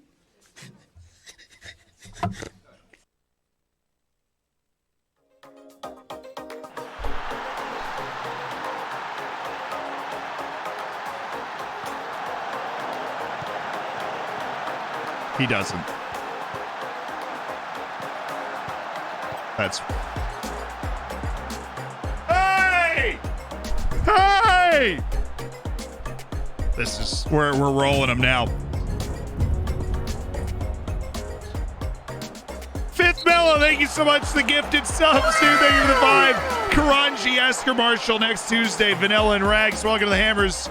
Fifth Mellow, thank you for the gift of the 5 subs, making 5 people's days. It's the youngster, it's Yildiz with a goal-scoring debut, and he celebrates with a chicken dance like all the greats of the game. I don't know. I don't know why he's the guy taking the penalty, but you know what? He took it well. And it's 3-0 inside 25 minutes at Lofneeds.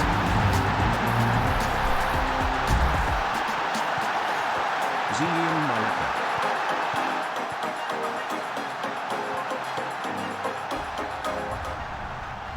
This is lovely. Always, heart. How do you end up with that ball? I love you too, man. Thank you for the 15 months. Smooth scan. Nice touch by Julian Knapp. It's not the, good save by Knopflock. I think all things considered, he's having a pretty good game in goal.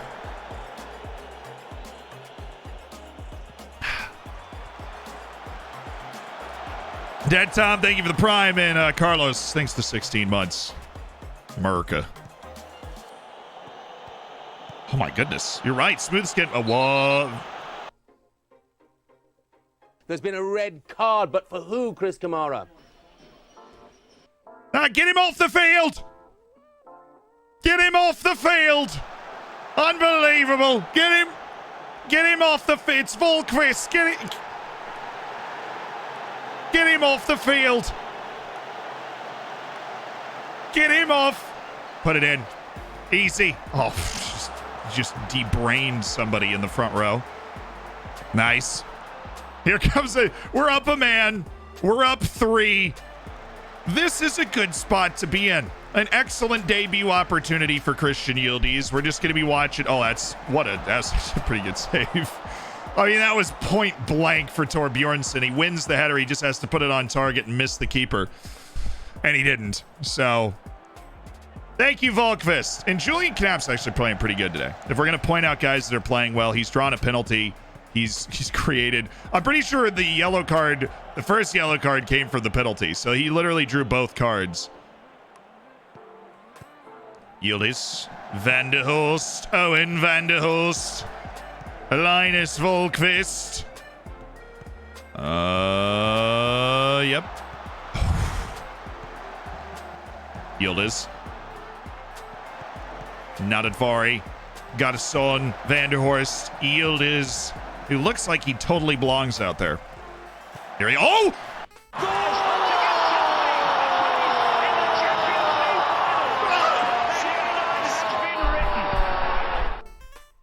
Oh my God! What is that? He's a legend of the game. He's the greatest player to ever play the sport. He is the best player in the history of the sport. Christian Yildiz with a brace on his debut in midfield. And this is right out of the very top drawer. Oh my goodness. What a screamer. I mean, that is just a searing hot strike. Inside 40 minutes and his first start.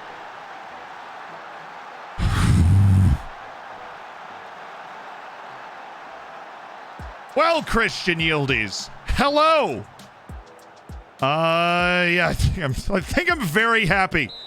I don't know, 4-0, halftime. They've already had a player sent off for yellow card accumulation because they couldn't handle our pace with the ball. This is how you handle a road match in February in the Austrian League. You put it away early and make them miserable out there in the cold. Yes. Oh boy, Tor Bjornsson, and they're afraid to step forward now. Now that Vari's got acres of space, and we should just be able to outnumber them all the way home. Is he on there? No, he's not. I haven't seen Given Marquez touch the ball today. It'd be nice if he could get a debut goal, obviously, but I kind of forgot. Honestly, I forgot he was on the field. So, like, not a huge thing. I did forget he was there. Nice. That should be one of the main. It's close. He is off, though. Should have been one of the main things is how Given Marquez is playing today, but he hasn't really been involved in our beatdown. I'm going to get a Liu off after this highlight. Oh, it's got to be. Bro! Yep. Or it doesn't have to be. I mean, I suppose it really does not have to be, right? Like, it could just be. Just miss that. Given.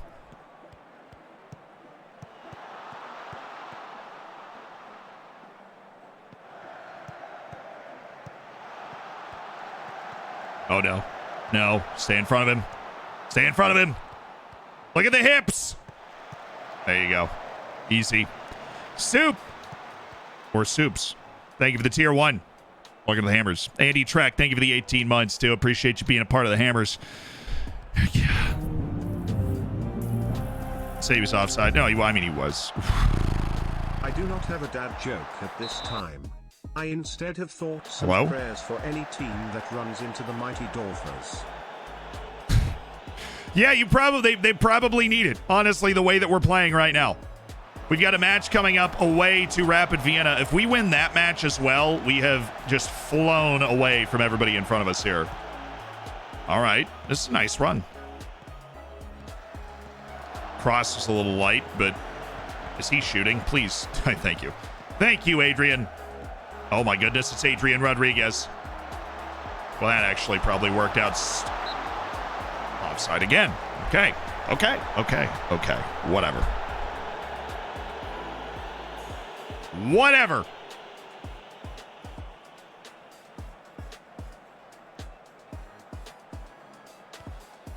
There you go. Into the middle. Behind you. Yes.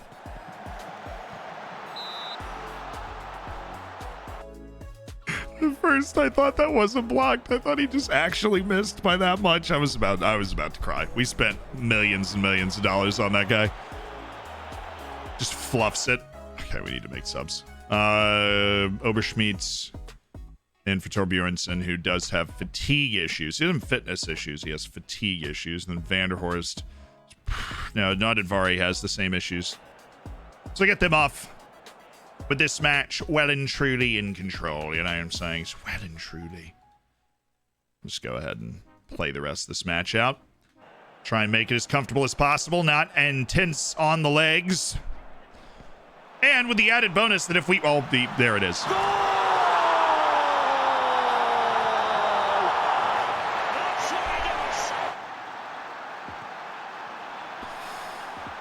The added bonus that if we don't score for the rest of the match, I would have been right on guessing 4-0. But I guess we can't have everything we want.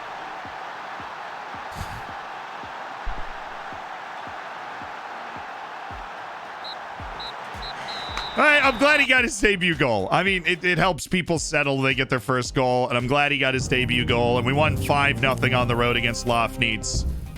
Yildiz had the brace. Hi, Zed. That was an awesome match.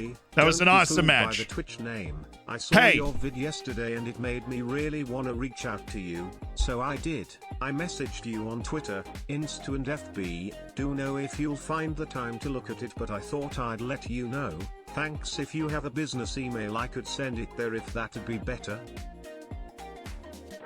Facebook? I don't even use Facebook. I appreciate the initiative. I don't even use Facebook. I'm almost scared. I'm like, what did you message? We're 15 points clear. Verlander, thank you so much for the prime.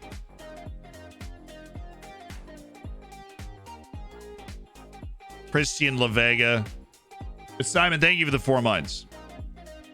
I should be able to see one of those soon enough. And then I will investigate upon merit from that point onwards. Big Siege, though, thank you for the 15. The prayers for everybody that has to play us. Yeah, those are important, it seems, the moment. Hey. A couple of Venezuelans just hanging around. Oh, well, not all of them. The entire Venezuelan team was in my scouting report because they were all under the age of 19. I don't know what that says about them. Yildiz also had the assist as well. The 17-year-old Christian Yildiz, who is becoming an all-time product of our youth academy. He's never had 5-star potential, but he just developed like an absolute. He's freaking 17. He's developed like a madman. Are you looking to give your players a rest day after such an important performance? No, it's not that simple. You know, we've got a long season, and everything we do is to prepare ourselves to be able to succeed throughout the course of that long season. So we did our job today. We played it, we played really well. I'm not going to say as well as we possibly can play, but we played really well, and just do it again. We have to get ready to do it again. Was that a good answer? That felt like a really good answer. Torbjornsson. Oh. Why is Torbjornsson suspended for the Rapid Vienna match? We're going to start Manuel Oberschmied, who I don't hate starting, but also I do. I need another report on that. If that guy is actually at that height of potential that they're saying he is worth a lot to me. And I'm very interested. Bradolis, thank you so much for the 14 months. Javon Miners, thank you for the 22. What's our World Cup qualifying group? The hardest team is Czechia. Yeah, let's see. I can't remember the whole thing. We do have Czechia, Albania, Andorra. Ireland's the other hard team, which I know that doesn't sound, it's harder than it sounds. Ireland qualified top of their group for the Euros. They're actually kind of good right now. Football Manager, of course, making them, a little better than you'd think. But they are more than just pushover right now. And so them and Czechia are going to be the tough matches. The only way that you guarantee you make the World Cup is by winning the group. So winning the group is going to be very important. And we played Czechia at the Euros. We beat them there. And we should be able to do it again. We have no idea what Ireland's going to be putting out on the field, but I like our chances of being able to beat them too. Zealand owes Bruce the highest of high fives for correctly predicting the score of the last Dorfers match. Bruce.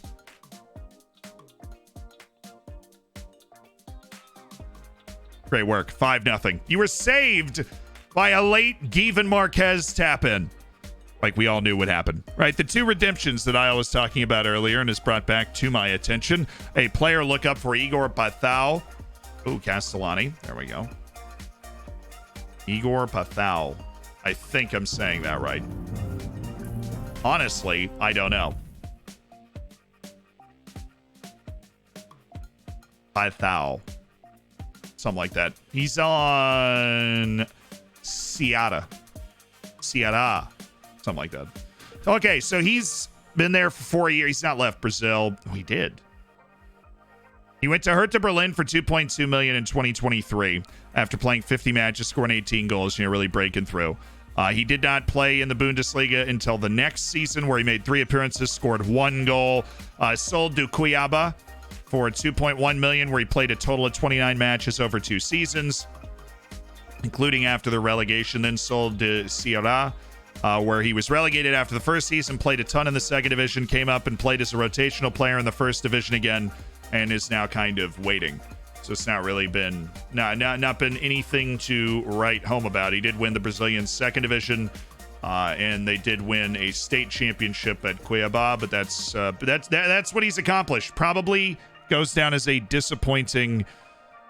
It probably goes down as a disappointing career for that guy, based off the fact that he did go to Hertha Berlin at some point in his life.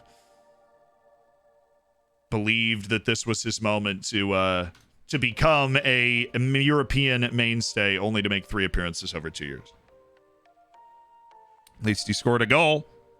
Playing really well in the first division this year. Well, I mean, the weird thing is he was playing a boatload of matches in the first division, goes to Germany for 2 years, and can't get super regular time in the Brazilian first division again. Like, that's obviously weird to me. If anyone watches The Boys on Amazon Prime, just got renewed for season 4. I've never heard of it, but congratulations. Anyone else feel like there's too many shows? I can't even begin to keep track of the shows that are going on. Can't even begin to keep track of the shows. People will bring up shows and they'll be really popular. And I know it's my fault, but I'll just have no idea. Hold on, I've got some new glasses. I'm trying to get out of the case here. I broke my old blue light glasses. I know blue light glasses are a bit of a sham, right? But I broke my old glasses that I used to wear as Ted Lasso and such. Sorry, Zed Lasso. Oh, yeah! Those are good. This is exactly what I wanted. I just realized that I had these on my desk. Just this thing. Okay, it's a screw for the glasses. If something like pops off, you can screw it back in. That's interesting. Science is fascinating. You see Ted Lasso season 3 will be the last? Doesn't surprise me. I mean, it never looked like it was going to be a show that went on forever, you know? It wasn't a show that you could keep just writing new seasons of and it actually makes sense. So I'm absolutely not surprised that they've decided not to go past 3 seasons. One of the most important arts on television is somebody with absolutely no idea what they're talking about more than you. One of the most important arts on television is knowing when to walk away. And you can be a great all-time show. I'm not saying Ted Lasso's an all-time show. But you can be a great show and only go 3 seasons. You don't have to go 25 seasons and force all this different stuff to happen. Okay. I like this guy. I feel like I've always liked this guy. Amir Kashev.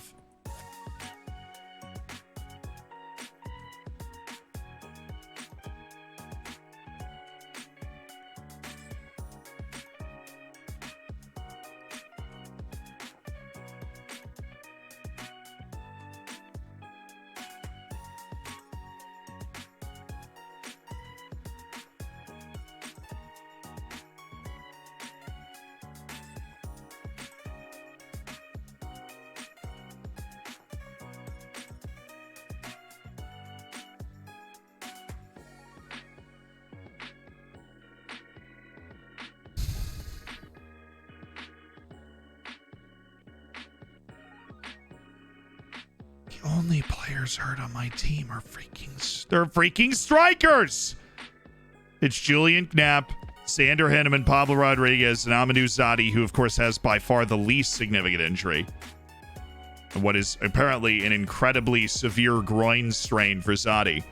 The other 3 players that are on my injury list right now are all the strikers. The place that I can least afford them.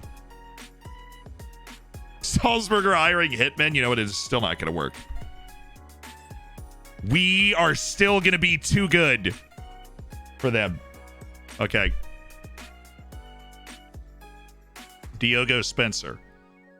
Complete wingback. Keep track of him. Absolutely. Paulo Cesar, but like not our Paulo Cesar, a different Paulo Cesar. Just make sure we keep it straight. Staying on the futures list because he's got great pace and can carry the ball up the field in a passionate way. We love that. Striker list. It's not striker list. The freaking IL thing.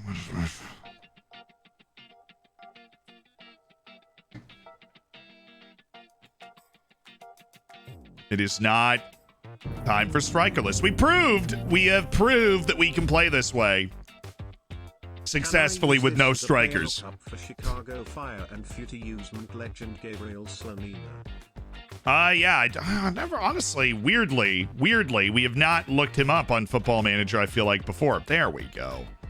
Classic. 16-year-old pops up, looks like he's got a great chance to be good. Willem Goebbels really fell off. That guy was legitimately one of the best wonderkids in Football Manager. I think it was injuries, right? Just knocked him off the top of his game.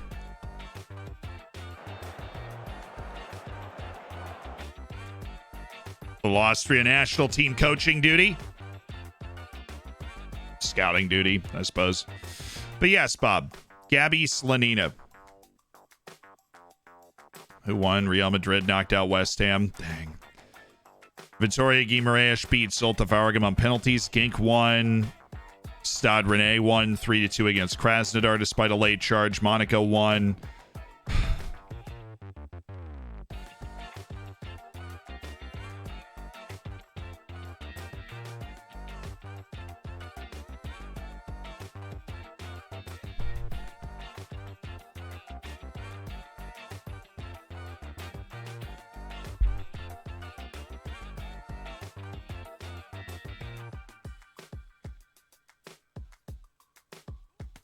João Lucas scored the goal.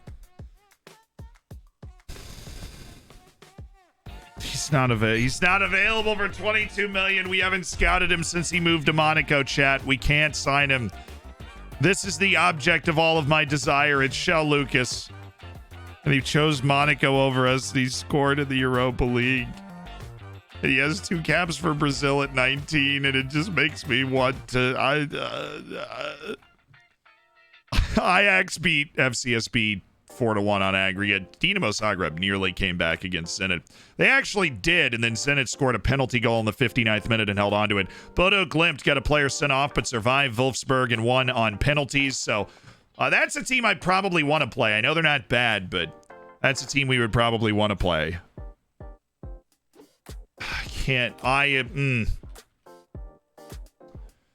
Gabriel Slanina is... What a picture. Oh, man. What a picture for Gabby Slanina. Anyways, the future U.S. men's national team goalkeeper is at Seattle at the age of 24. And apparently Football Manager just thinks he was supposed to be awful.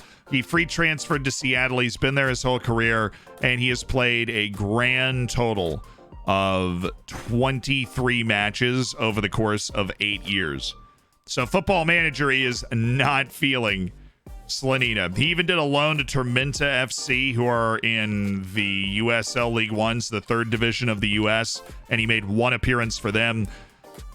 I don't know why Football Manager assumes the guy that's legitimately starting for Chicago at 17 years old is going to be this bad, but he's now 24 and a career MLS backup. Nice. 2 players sent. Yeah, the other one was sent off like 10 minutes to go for Bodo Glimt.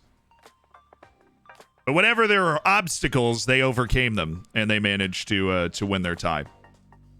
And they're one of the teams we probably want to face, since we play the winners. We play one of the teams that just won in that round. That's what we do. How important was the strong team spirit at Floridsdorfer? Picking everyone. Everybody's coming into work, and there's a real good feeling around the place. I have no concerns about our mental strength as a team, and I'm not talking about Gerbich, who always seems to score against me because we beat them anyways. Ooh. Silver Bacon. Welcome back, Z. It's draw day. It is draw day for the Europa League round of 16. And there is quite the range of potential opponents, from Real Madrid to Genk and Stade Rennais and Vitoria Guimarães and Bodo Glimt and Zenit, and teams that I believe we would have a pretty easy time playing against. At the very least, we would be favored in those ties in our own mind. But Real Madrid is also out here and available. Want us to all hold hands here. Today, we are manifesting playing literally anyone in this pool. Come on, get you. Only works if we're all holding hands. Literally anyone. Except for Real Madrid. Literally anyone. Okay, like they're every other team. We're okay with almost. And while we're on the topic, Atletico too. We would love to not play them. The city of Madrid. No go. Everything else? Yes. We are manifesting. We are manifesting this.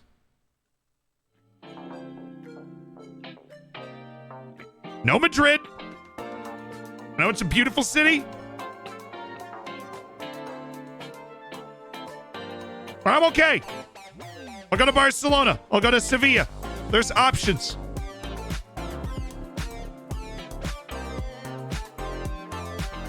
Okay, that's good. That's good. Villarreal, see you later.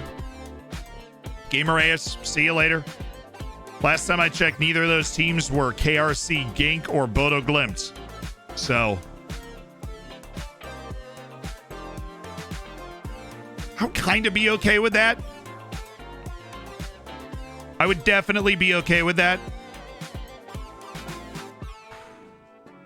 I'm pretty sure Monaco was the Europa League group winner. Or I'm pretty sure Atletico Madrid was the Europa League group winner, so we couldn't play them anyways, but they don't like sort this pool down here that way for whatever reason.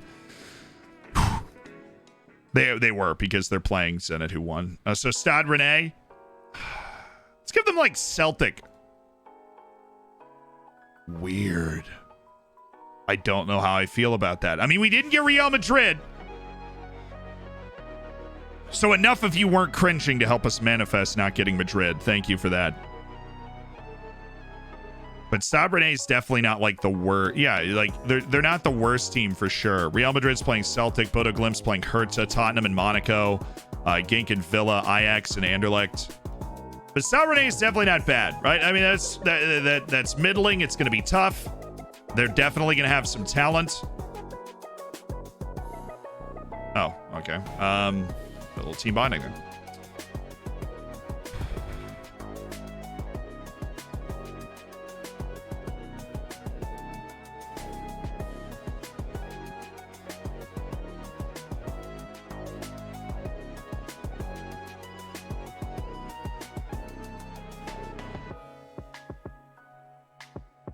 Defending engaged.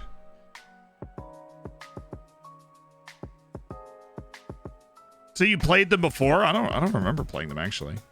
Why didn't you scout Shao Lucas just for a little look? Because it hurts. We're not going to be able to sign him. Even if we could afford him, and we might be able to afford him. But now it'd be a position where we would spend our entire hard-earned transfer budget, which we've cultivated up to like 90 million, and then we go and spend it on one player who likely doesn't even have any interest in us. It's not a good economical decision, obviously. The economics all off in that situation. Oh, we finally finished the report on Castagno. Not surprised that he's not 5-star potential, not 5-star skills.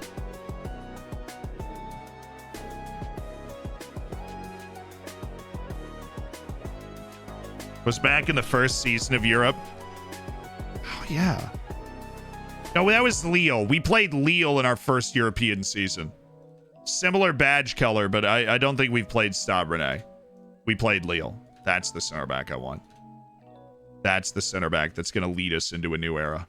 That guy, that 17-year-old from Mexico, the moment he's interested in a move, heaven help us all. Yuri Bartek. I mean, he's at freaking Arsenal, too. It's not, like, it's not there. It's not on. It's not there. Wayne Peters, see you later. Lauridsen. It's not on. I got to start dumping a few of these guys from the scouting rotation.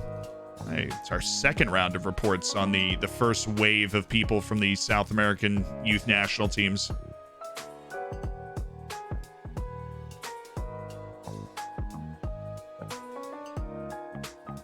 Yeah. I want to, yeah. That dude's fast enough.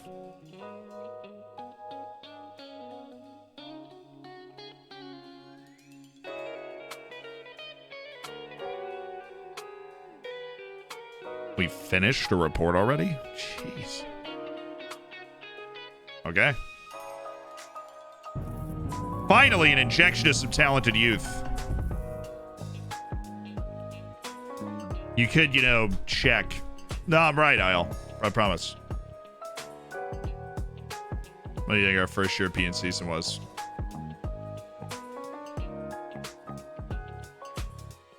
Oh, that was our European places playoff. We didn't get in. Then we did get in, so this would be the first European. We got knocked out by Partizan, which was annoying.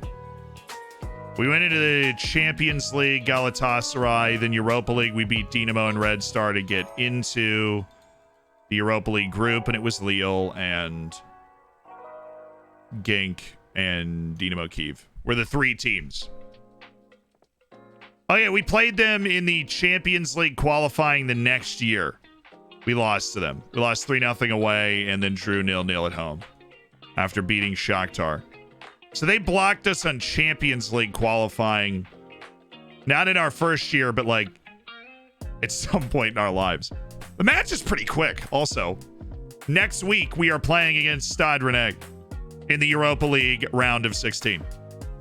So whoever actually remembered that, that's outstanding memory, because it wasn't even our first European Odyssey. It was just like one stumble. Okay. A little training praise goes a long way. No, not criticize. Definitely not criticize. I don't want to ruin the vibe that Yildiz is creating. That work rate. That's awesome. can't communicate with Given yet. Soon.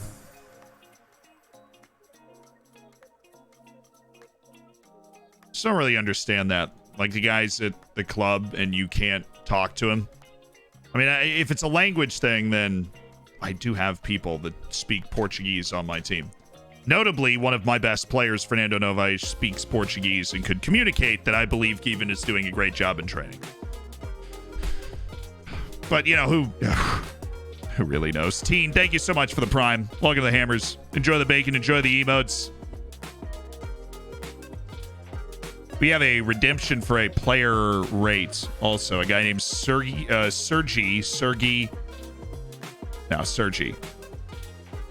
Batala from Sibev.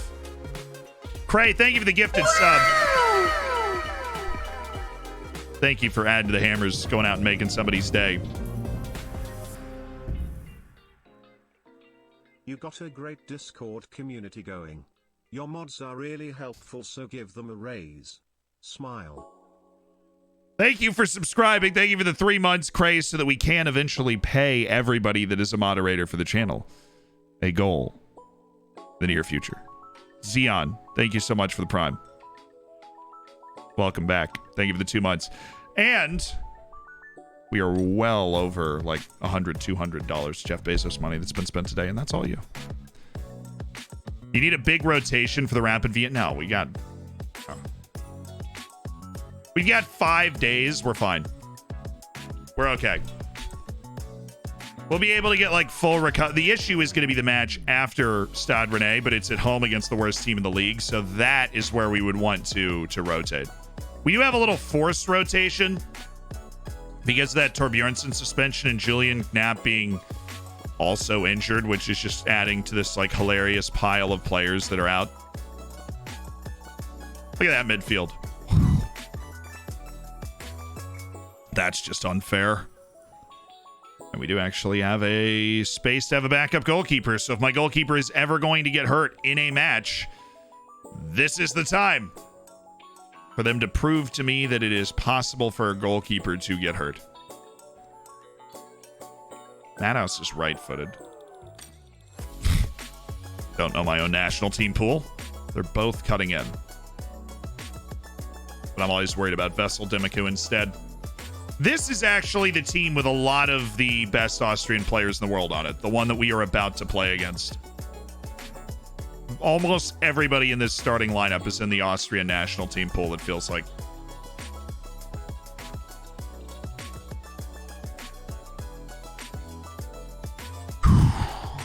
Here we go. Redemption before the match. Yes. I will forget it afterwards. Sibev, where's the, there it is. Yeah, it's Batala. All right, so we need to provide a rating on a scale of 1 to 10 for Sergi Batala. A 5-star, full 5-star, 21-year-old star player on, of all teams, Stade Rennais, so we really waded into the right point. Who has 20 caps and 2 goals for the Spanish national team. Plays left back and plays center defensive mid. Plays all the way across the back line. 14 jumping reach makes that a little interesting. But this is a rare region world-class fullback. Westbrook, thank you for the tier 1, by the way. This is a rare region world-class fullback with consistency, with a professional personality. Not extremely professional because the media handling is still just media-friendly. Gets forward whenever possible. He's got the stamina, the pace, the balance for proper defending. Player on a cheap American youth player. Couldn't get English work permit. Tried to send him to Ireland many times to get points for English work permit, yet he couldn't get even an Irish permit to play there. Only rule in Ireland 350 PW min why? Madlark and I have had a lot of success in getting work permits by just loaning somebody out to a league in Europe for a season. As long as they're getting good playing time and the league is good, then you will be able to get a work permit the next year. I mean, Jack has even gotten a work permit by sending a player to the 3rd division of Italy to get good playing time there, and got a work permit that way. This is a 10 out of 10. It's a rare 10 out of 10, but this is a 10 out of 10 player. National team experience, good personality, good hidden attributes. Incredible balance, a game in and game out type of player that also offers versatility. The only hole is the ability to score goals like a Danny Alves type fullback, but that is clearly a 10 out of 10. Like absolutely clearly a 10 out of 10. Rare, but when it's deserved, you know? Away, this is a tough match. Rapid Vienna finished above us in the league last year. We do not forget. We do not forget. We do not relent today. Alex Nazareno is on the other team. He's loaned out from our team right now, which is the second straight year we've loaned a starting center back to Rapid Vienna. What a lovely day to play. What shirt you have on? It's an Everton kit for the past season. Good content on YouTube. Thanks for the vids. You're welcome, Westbrook. Thanks for the sub, dude. It's got to be close to 200 current ability. I would say he's probably like 185. 200 is so unbelievably ridiculously good. That guy's probably 185. That would have been we've scored so many great early goals. I just assumed that was going in. Kyriakopoulos is their free kick taker. It's their left back. I could not loan him. Well, then this is when it's a good idea to have an affiliate that is somewhere in Europe that you can then send him to.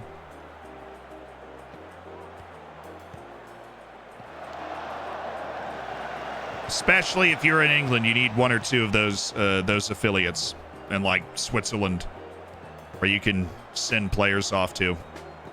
And obviously, you can't guarantee the amount of playing time they're going to get, but it'll give you an indication of how much they're likely to play right at the top when you're set to loan them out.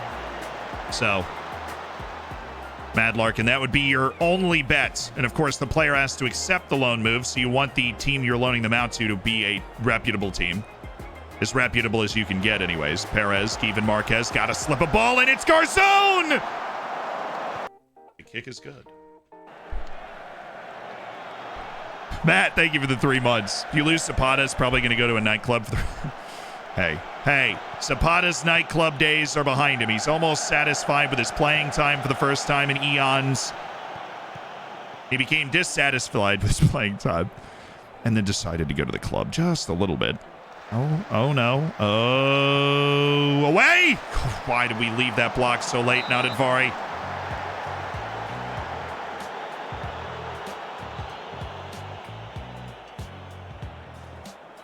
So Billy Gilmore is rubbish. It's probably better than you, though. No way they're going to call this. Oh!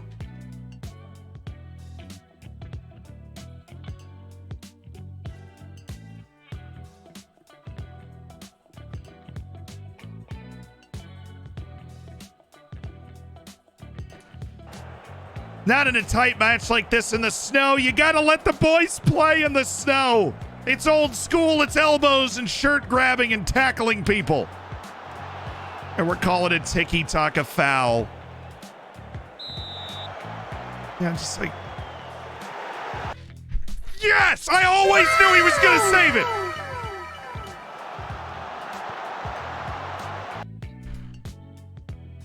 I always knew he was saving it! Let's freaking go! Victor Leandro, the big man, the steady hand at the back of this team. What a player. Boom. Now let's settle her. Oh, yes, we're on that. Garzone with an aggressive first. Fudge.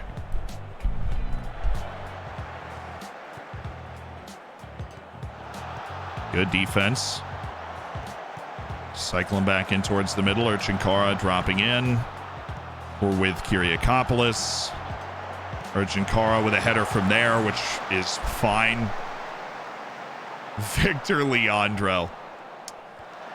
Definitely doesn't get the credit he deserves. He's always in there making a big play. Ooh, the give and go. What a pass by Owen Vanderhorst. He had to draw on it.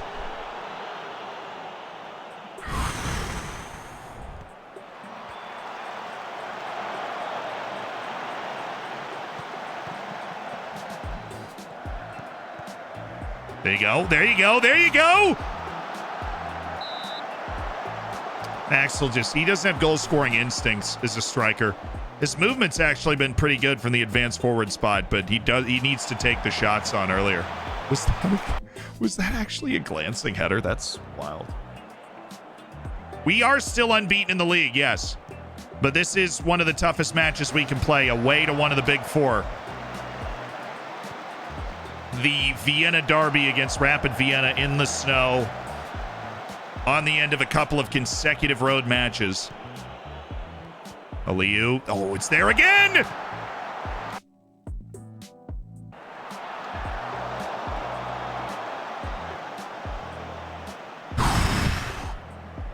Axel's movement is fantastic.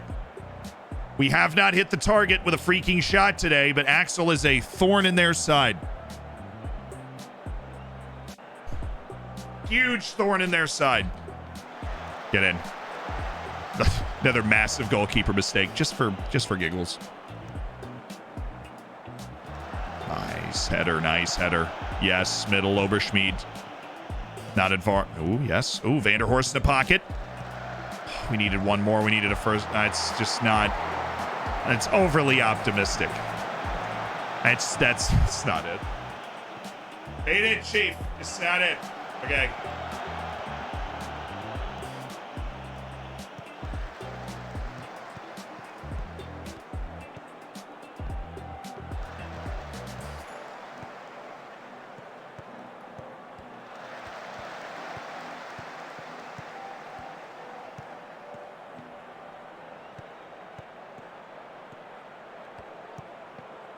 I don't like how easy this is for them to hold this ball right now. Oh, block that, dude.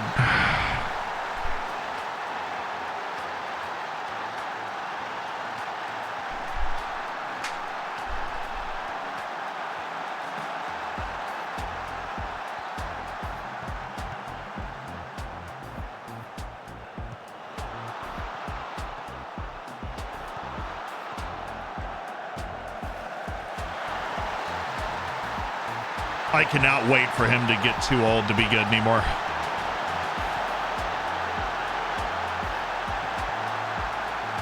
I don't know what's going to happen first. Our center back's mature enough that we stop getting beat in that way by Urgent Kara, or he gets too old to be an effective player anymore.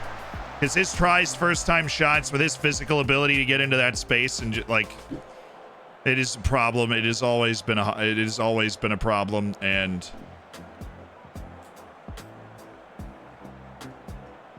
oh.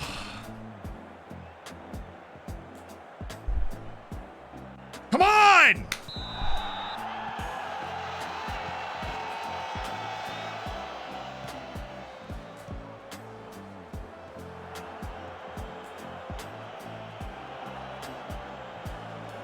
Probably we need to create a chance or two here early in this second half. The absence of Torbjornsson was obvious on that play. That was Oberschmied that got crossed. Nice pass by Vanderhorst. I did not expect him to get that around the defender. But again, it's Axel Perez being the proactive one. Just sign him. Just sign him. You have the. I don't want to spend. No, I mean, his wage demand and the amount of money they're going to ask for him is not economical for a 32-year-old striker. I mean, if we could sign him right now, we would love to, because all of our strikers are hurt. But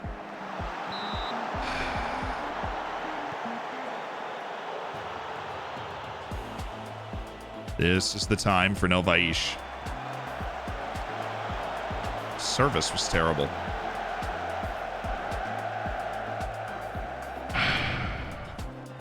Had really good chances. We've taken 9 shots and we have 1.4 XG. No penalties, no. That's an outstanding amount of XG per shot. Even do something, man. Gotta do something. You can't just stand there. Ooh, not Advari. Little more air and Vanderhorst was in. The unbeaten season on the line right here.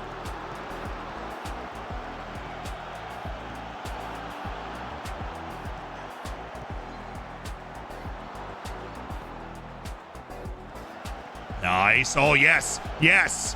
The counter to the count. Oh, my goodness. Axel, you have to get it over the center back.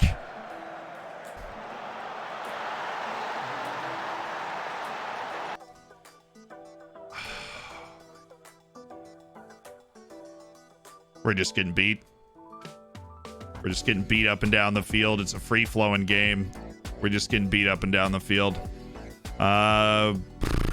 Just have a lack of striking options today. Let's see. I'm going to take Zapata off. His mindset's not been good, so we'll take him off. We will bring in... Let's see. We're bringing Paulo Cesar. Yeah. We're going to bring in Paulo Cesar for Given Marquez and then Yildiz for Given Like, those are the two substitutions. The two players we want to get on the field. Skeeven's he's doing nothing. Clearly not at the races today. It's not good, chat. It's not good.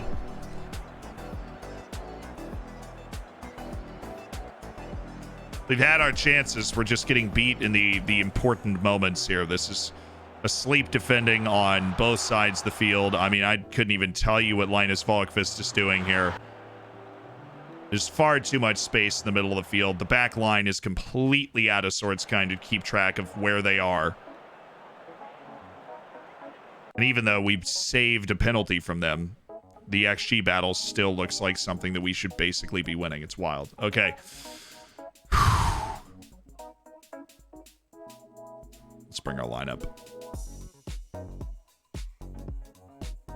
Sonata, Advari, and Rigel into attack as well.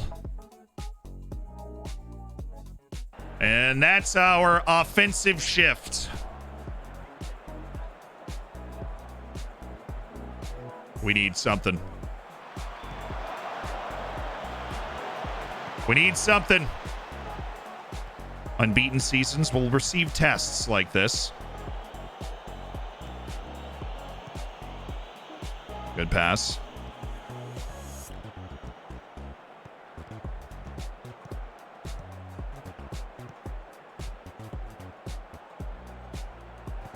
Oh, I was kind of hoping he'd just get tackled there. Looked like an easy pin. No!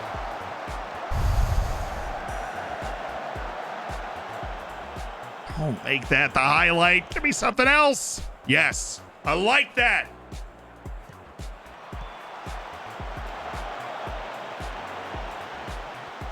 The long corner is even more dangerous. Owen. He's somebody that can make a difference here. Owen. It's there. It's on for Aliyu. Good. So we needed to get that into the middle. Oh, my. He needed to get that ball into the middle, not back to the fullback. That didn't pierce the defensive shell at all. Good pressure. Good pressure. Oh, my goodness. Oh, yes. It's got to be one. Let's go.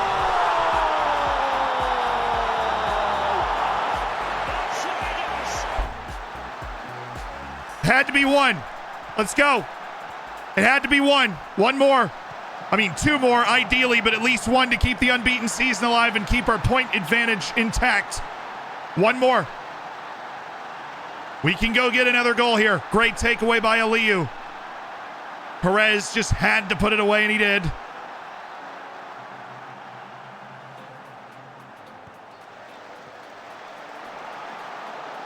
It's a good save. Probably should have held that.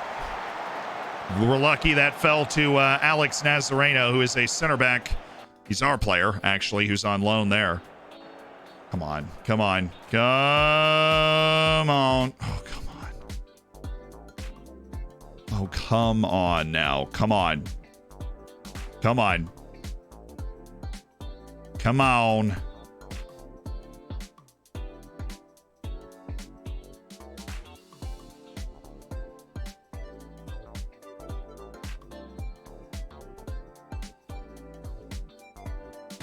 All right. Yes. Yes. And we beat Urgent Car to the ball. Good sign. Aliyu. Paulo Cesar.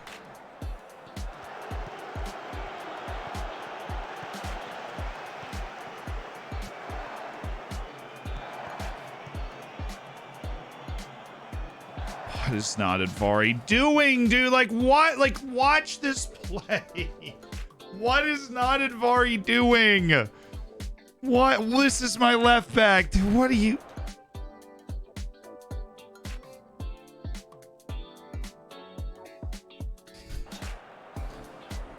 What is he doing on that play?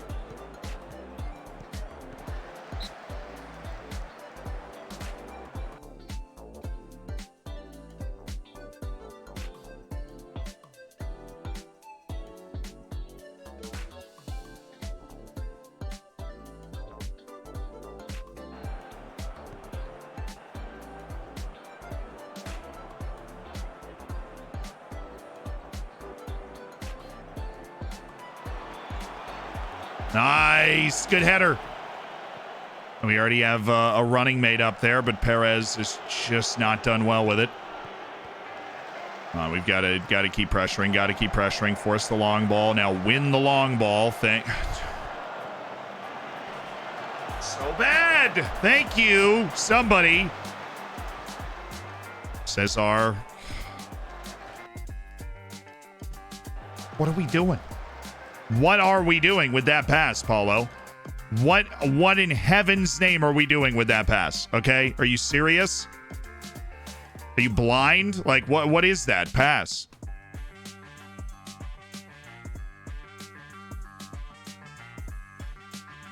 Attack 2, and that is just about everything we can do, I think.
Somebody said, how do you sell the entire squad and expect good results? We just won 3-1 away to Salzburg, right? Like, are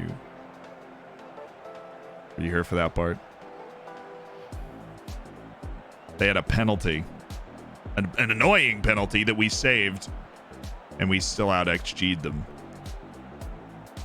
That hurt. Oh, okay, I'm fine. Just needed to let the devil out. We'll be fine most of the we'll be fine most of the time playing like that. What did you make of the tactical battle out there? Live and learn, right? Live and learn, yay. Rapid Vienna continues to be a ridiculous thorn in the side.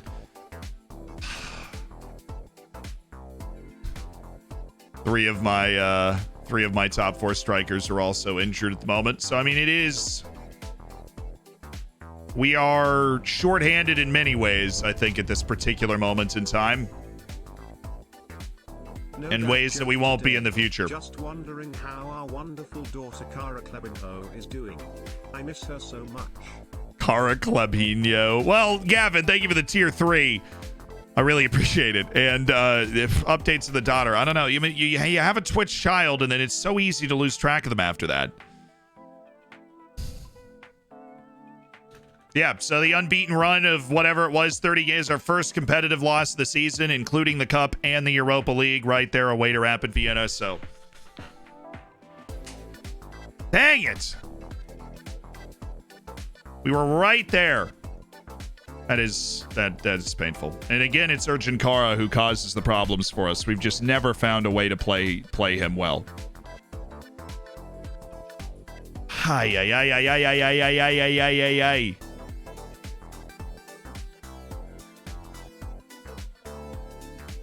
The season did have a real special feel to it, didn't it? Considering we weren't even at the Champions League level in the league last year.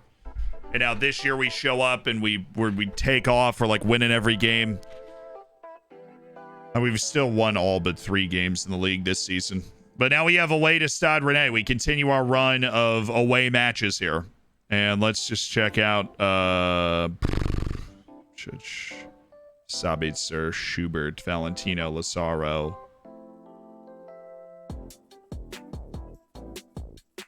Peter Schuler. We'll go watch Basel and Grasshopper. Schuler. I call up Schuler every once in a while.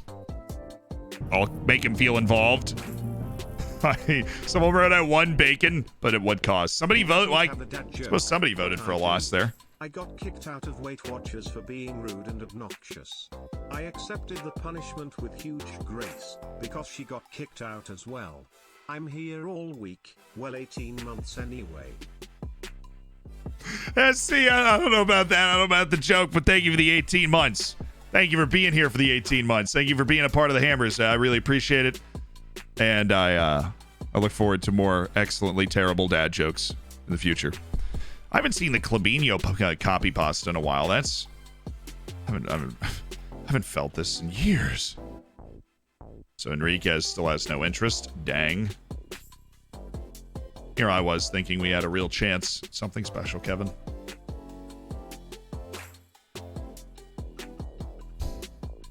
He's probably bad, but we don't know for sure. What's the point of having a giant, robust scouting staff if we can't find out for sure if the dude's bad?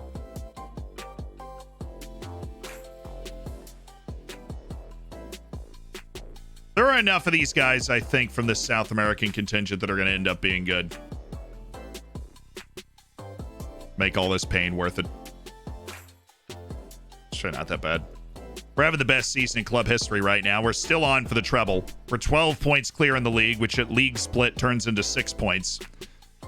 Which means, we're not out of the woods. We're still in for a lot of nervous, intense league games in the future, which is the beauty and the curse of, of the league split.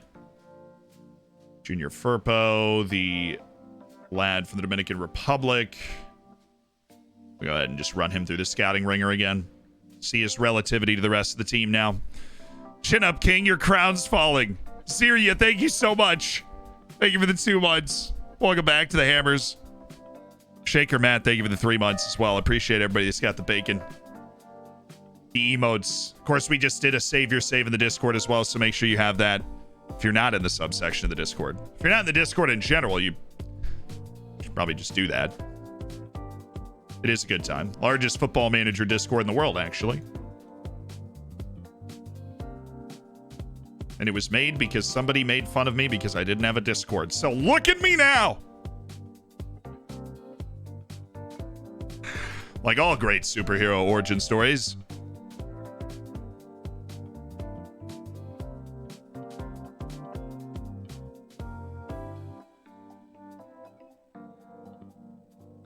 I mean, it was going to be very, very difficult after the transfer window that we had to continue an unbeaten season all the way through, but we were rested for that match. We just, that's the thing, is like we were rested for that match. It wasn't caused by fixture congestion, over rotation. It wasn't one of those things. So we just went and we lost to Rapid Vienna, which is, I cannot wait for the day. I cannot wait for the day where I don't have to worry about them anymore, and I don't have to worry about Urchin Kara anymore, or Ivo Gerbic, or any of the other people that they wheel out for 15 straight years, it felt like. Cannot, what in the wood? Mauritania?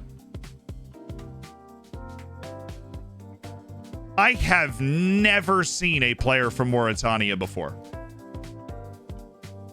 Mauritius. I'm not even saying the right country, and I could usually name every country in the world. He's from Mauritius, which are the islands by Seychelles next to Madagascar. That's where this dude was born. And then he's come up through the Lens Youth Academy. Was born in an Indian Ocean island, nation. And he doesn't look bad. That's like, I'm not scouting him because he's from Mauritius. I feel like there are more. Somebody says like being reunionese. I feel like there are more. How is 46.5 million not an alarming amount of money? It's not. Apparently they've come in and said that is not an alarming amount of money. Yuv's just somebody that gets recommended to me all the time. I was right!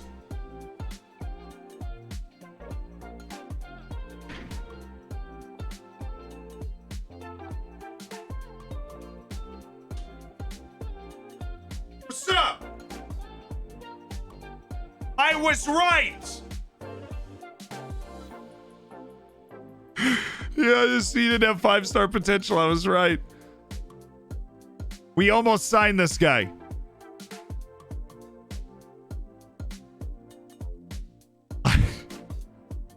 We almost signed this guy. I was right. We shouldn't have signed him. Huge correct decision there. Our latest scouting report says he does not actually have the potential to be bona fide world class. And congrats, Plum, on finishing all the videos in the live channel. The thing's going to be completely caught up after this weekend. Well, not after the weekend, but I'm not streaming next week until like Wednesday night or Thursday. So it will be caught up by the time we get on then. I think right now it is like 2 videos behind. 2 or 3 videos behind. But I wouldn't worry about it. You're going to be able to catch up sooner rather than later. You might as well hang out here live in the meantime. You were bound to be broken clocks right twice a day. So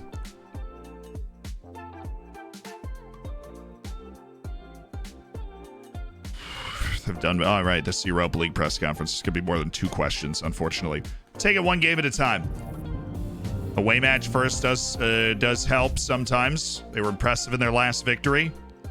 Positive reaction after our loss. I think Novaish can handle things well. Likely to have Amadou Zadi back in the relatively near future once his groin strain has been abated. And the day that my team is flying to France to play Stade Rennais, I'm headed to Switzerland to watch Basel and Grasshoppers play. To tag out Peter Schuler. Nikason, thank you for the 9 months. Austria just scored against France. Wait, the Nations League is on. Oh, how I do love the Nations League. I do not pay attention to my flash score now that we're in the summer, but goodness. Austria's beating France. Denmark, Croatia are level. Wait, hold on.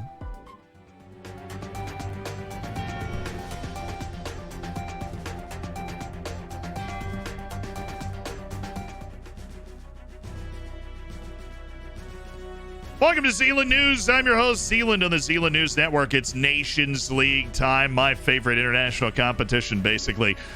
Austria has scored against France, which is what reminded us that the Nations League was, in fact, going on right now. Weimann from Konrad Leimer in the 37th minute.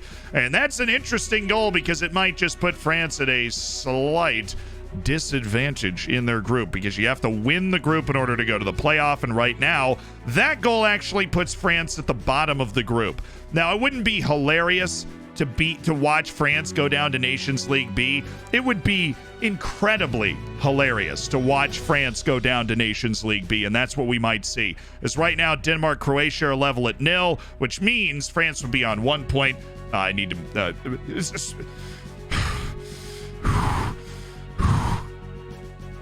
Thank you, production crew. Really, really appreciate it. Thank you so much.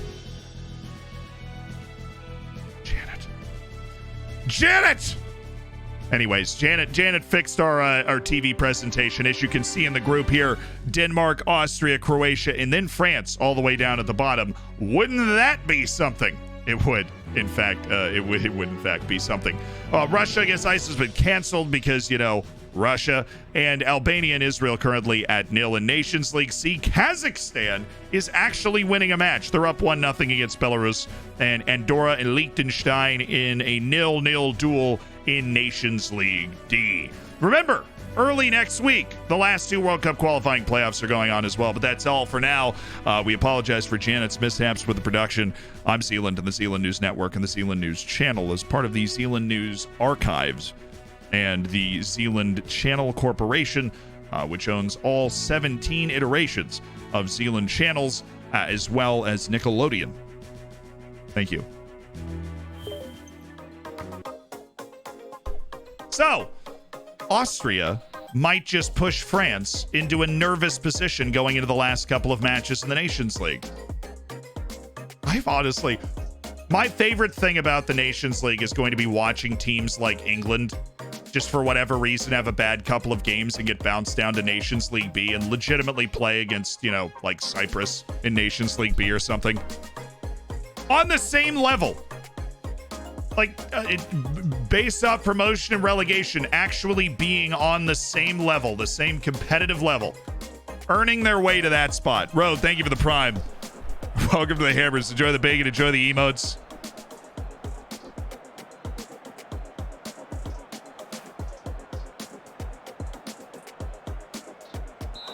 All right. We don't actually have to watch the game. Stade Rennais tomorrow. To kick off March away again. And then Amstetten at home at long last. And I don't remember when we moved back into our stadium. March 29th. So we've got, you know, some more matches. We got to get to the March international window, it looks like. March international window to move back into our stadium.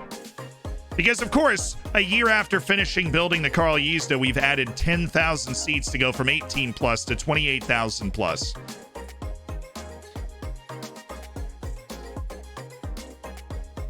Zealand Corp is owned by Jeff Bezos. Well, that's cursed.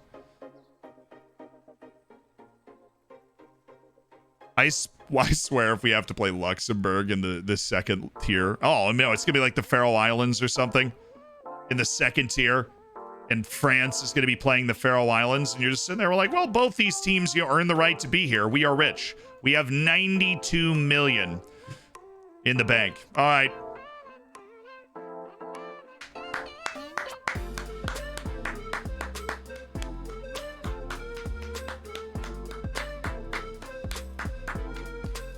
It was done a while ago, but it still warrants another ovation because Matheus Danelli, goalkeeper of the year in his only season as the starting keeper at this club, has completed his $8 million move to Vasco da Gama in Brazil. And boy, was he a fantastic player while he was with us. What a player. We desperately needed a goalkeeper. Matheus Danelli stepped up. And even though we've got, you know, the all-world wonder kid Victor Leandro in there now, Matheus Danelli ended up being an excellent financial move. He ended up being an excellent financial move. And an excellent player. And most importantly, an excellent person. You know? Helped old women cross the street. Donated his entire wage to build a school. What a guy. Okay, Cesar, Kabelski. Oh my goodness, Shrekovich can play today.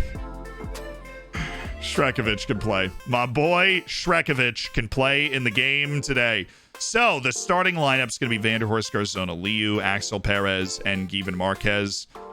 We're going to organize our bench the best that we can. We are going to bring up our youth team players and find somebody that can play today or be on the bench today, what have you. There are a couple of guys. Adele.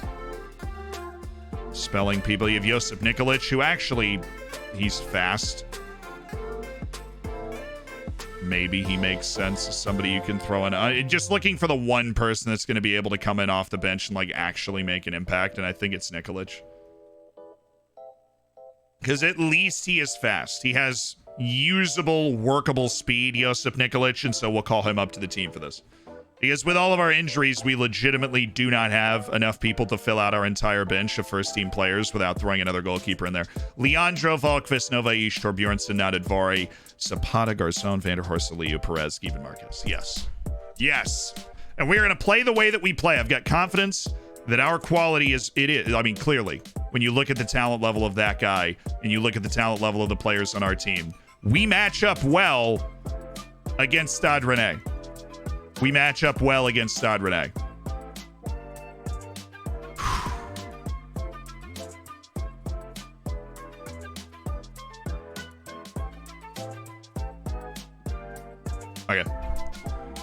take a look at our set pieces. I think there's that one change we've had to make since Aliyu moved to the other. So Aliyu his jumping reach just got worse. Come on. Is he actually getting worse? I hate it. I hate this stuff. I just did the wrong. Yeah, there's no training for me to yell at him for. He is just getting worse. Oh, that's not for me to deal with right now.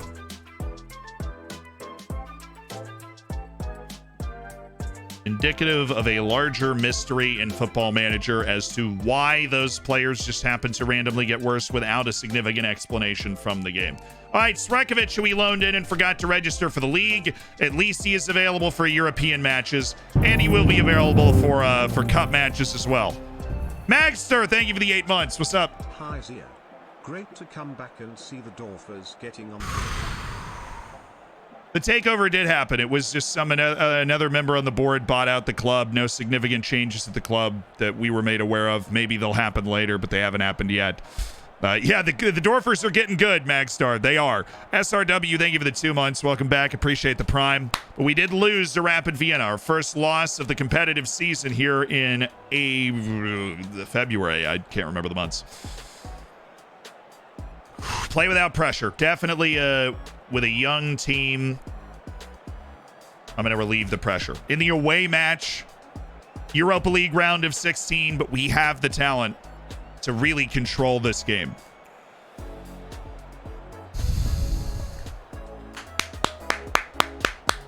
Let's get it.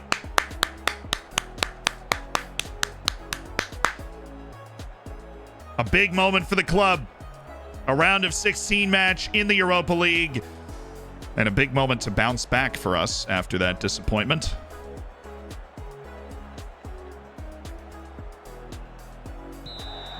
And we're going to need Given Marquez to show up a little bit. He needs to be like that Pablo Rodriguez role where he's comfortable dropping into these spaces like that and opens up the runs for the midfielders, but continues to put, he naturally gets dragged into that position by the way we play, but he continues to put pressure on the back line as well, and he's well-rounded as a player, shall we say, so that he can make use of the channel.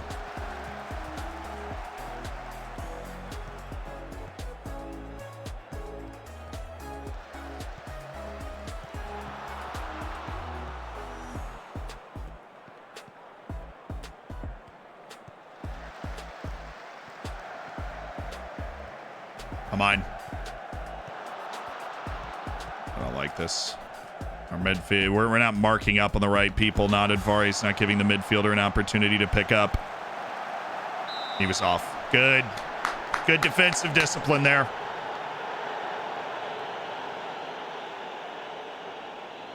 Tactically, they are sailing forward. Sailing forward.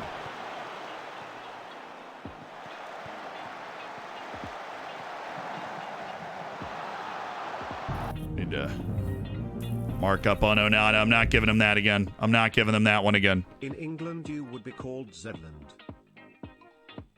Sander Henneman's in the chat right now. Andy, with a first message ever in the chat, says stop lurking and work on getting fit. Seriously, we could use Sander Henneman right about now. And Pablo Rodriguez. We could seriously use both of them. Why was the world's best footballer always asked to tidy up their room? Because they were messy. Should have, dude. Just wait. You got to slow down. You got to wait for the follow-up run. You can't go 1-on-2 in that situation. You're just not going to get the shot off. You are not that guy. That was solid. I mean, that was a B. That was a good dad joke. That was good, Gilmore. Thank you for the 6 months. And Jankovic, thank you for the 3 months in advance. I appreciate your faith.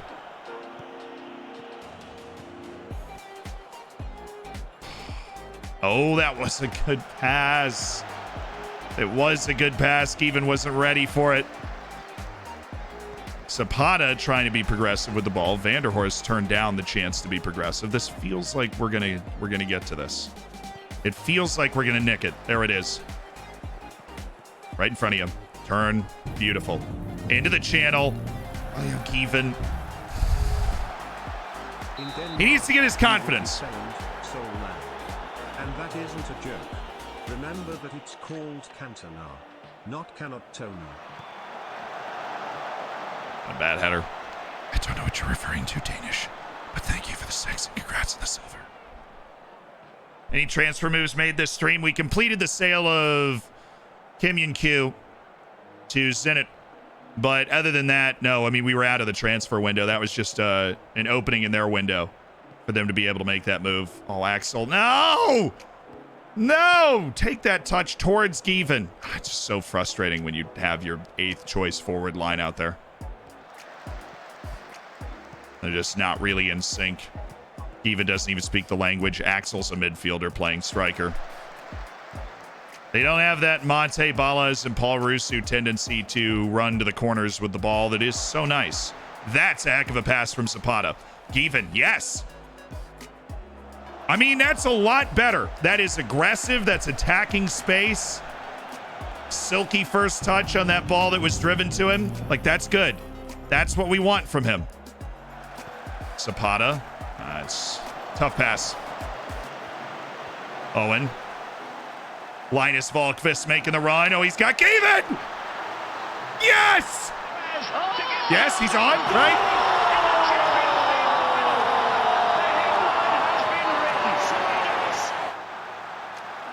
Boom! And the gods have given. It's Given Marquez with the goal array to Stade Rennais. In Florence Stolfalid, the most expensive signing in the history of the Carolista, delivers in France. Also, what a pass by Linus Volkvist. Well, okay, it was basically everybody. It was Garçon knocking it down to Vanderhorst, who took a great touch and dropped it to Volkvist. Volkvist pushed to the end line, whipped a precise ball to Given. That's good. We're doing well to get our shots away. Let's keep playing with confidence. We're really dramatically outshooting them in this game, even though none of them were particularly good chances until that. We kind of opened them up like a can there. They're holding the ball pretty well, though. Do we go with Adrian Rodriguez to try and disrupt that? Maybe. Aliu's not playing particularly well, and he always gets tired quickly.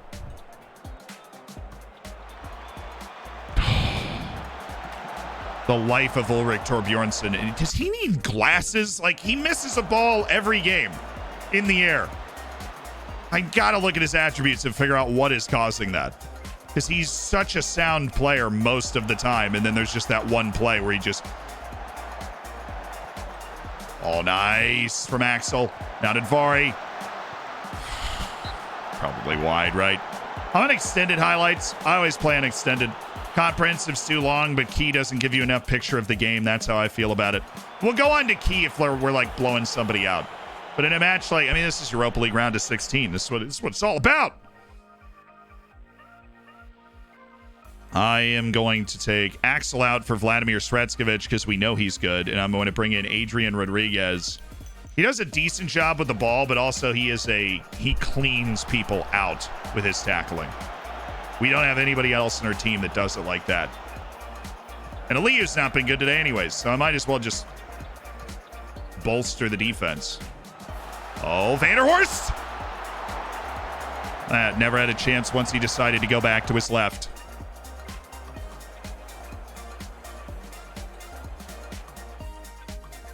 Well, that's fun. Guess we're going with Christian Yildiz on the big stage, the 17-year-old from our academy, who, of course, had a brace in his debut. He's somebody that we do trust to play at this level, but that's a tough spot to be thrown into. Garçon out with the injury. 9 months woot. 6 minutes. I mean, cool. Let's score again.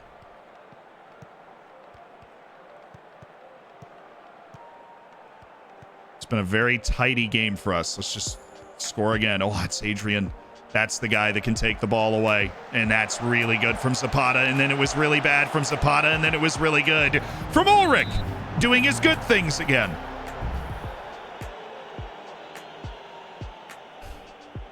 Radical Cal TV, thank you so much for the 9 months. And Sam with the 10 months. I mean, like, I didn't want to change anything, right? Because I would be okay with us scoring another goal and just continuing the state of the match. But it's also nice to know that it's over. We picked up the win. Even Marquez from Volkvist, and we move. We didn't play as well as we could. I'm happy with the result. And we move. Askar Marshall, thank you so much for the 5 gifted subs. And we are up in the Europa League round of 16. That's what I'm talking about. We only had 38% possession. I don't know what Garzon's injury is. We'll run some tests, but we'll see. Zenit beat Atletico. Wow. Well, I guess we'll see in a second if our lad played. Madrid beat Celtic and Villarreal, and Guimaraes drew at 0. Okay, that's fine. He just rolled his ankle a little bit. Couldn't continue in the game, but Garzon will be back in a week. He came on top against Martin Di Michaelis today.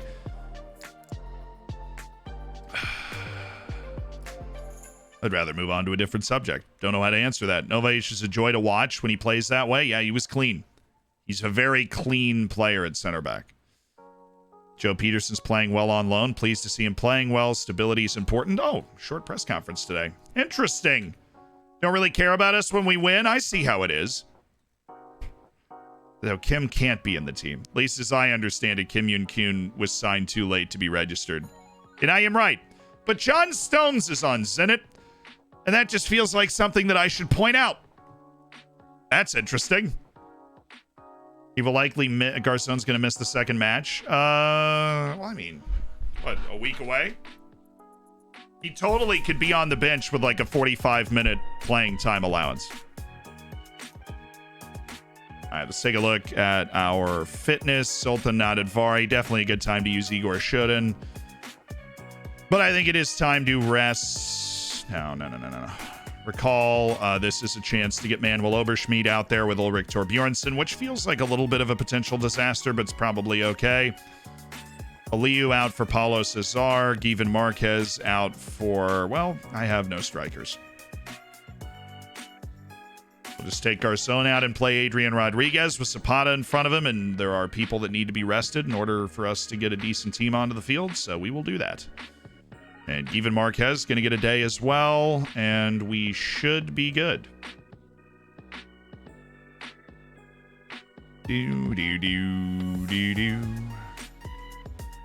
going to do Zadi right there. There we go. See, that's not that bad. They're not in last anymore. That's annoying. Go through the whole season and never play the last place team. We'll put them in last.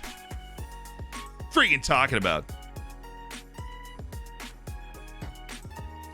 What would you say is the best formation tactical style for making a target man score goals? Definitely in my experience, a 4-4-2 has been fantastic. It gives you immense wing pressure to get the ball into them. It also gives you a chance to put a running mate up there with them. The only time I've ever had success with a target man is when I've got somebody running off of them. We use that a lot in FM21. We use that at the beginning of this save as well. João Oliveira was next to players like Anthony Schmidt, who he could bump the ball onto and create that threat. That's always something that defenses are going to struggle to deal with. Is that glancing header where all of a sudden it goes into that space. And and this is why facing target men, I will often not mark them, especially if they're not particularly gifted or like a particularly big goal threat. Because if you don't mark them and actually turn off you disable type mark, like you never type mark them, then you won't follow them forward and then open up that space in behind your center back for them to flick the ball onto, which is what makes target men so dangerous. A little something in the match engine that can help you shut off that giant 6'5" guy that's driving you crazy. No! The Mexican guy actually does not have 5-star potential. That is brutal. He is so good, too. I'm still going to sign him. He's that good at that age, but I really wanted him to just be a stupid world-class player. How is it so hard to finish the scouting report? Everybody else's scouting report's progressing like crazy, and you, working on this fullback from Portugal, seemingly cannot collect any information about him. No adaptability. Hated on in the potential department. Even though that striker's actually pretty good, we're going to go with a no. Most of these guys were just continuing their reports because we're kind of early on here. Paulo Bernardo.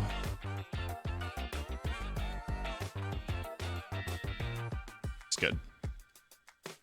Just have to actually lock in on the guys that have that 5-star potential, and we just don't know for sure yet. And there's no absolutely insane people that we found. Is Xander Hinneman hurt? Yes. Pablo Rodriguez is also hurt. And so is Julian Knapp. So we are very light up top. Which is why we need Given Marquez to be able to get into positions and score goals, which obviously he did in the last match, and thank goodness. Okay. Yield is still going nuts. Sultan Nadadvari, still not. Or Bjornsson, at least his finishing is improving. I mean, that's important for my center back.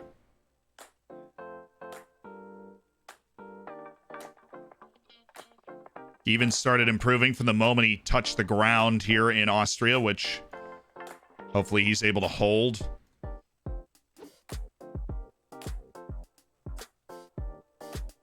Poor Adrian Rodriguez. I don't think he started a match. I think he might debut in the starting lineup for the first time at this next moment. Aliyu is the only one getting worse. Honestly, better than usual. Stupid question, but all my scouts only have familiarity in England. Can I send them to scout for Wonder Kids in Brazil, or should I get new scouts? You can. It's going to take them longer to produce reports, right? And what affects this is their adaptability, their determination, their discipline. Adaptability being the most important. They need to learn the Portuguese language. They need to learn about the country, and adaptability, determination, and discipline to a lesser extent are going to help them do that. So if you can find somebody that knows Brazil or at least speaks Portuguese, it will make the scouting process faster, but oftentimes you're not in a financial situation to do that. So then, you know, it is worth it to send somebody there because they'll find somebody. They're just not going to do as well. What are your thoughts on the Nunez transfer? That's a lot of money. I know everybody wanted Darwin Nunez, but that amount of money spent on one player. I mean, I know they did it with Van Dijk, right? So it's not a completely foreign signing for them. Or not, even though it feels weird to watch them spend that amount of money now because they haven't done it in a little while. Luis Diaz being the exception where but this is a different kind of bracket of amount of money to spend. I still like the guy. I think he's rated super low because he has no interest in playing for us right now. But I still think he's decent. Here we go. Gaike Carvalho looks decent. Still haven't fleshed out any of the particularly great players from the U20 teams in South America, but we're getting there. Yeah, look, I think it's a lot of money. And they got it right with Van Dijk, and they've been right, obviously, in a lot, basically every piece of transfer business. But Darwin Nunez is...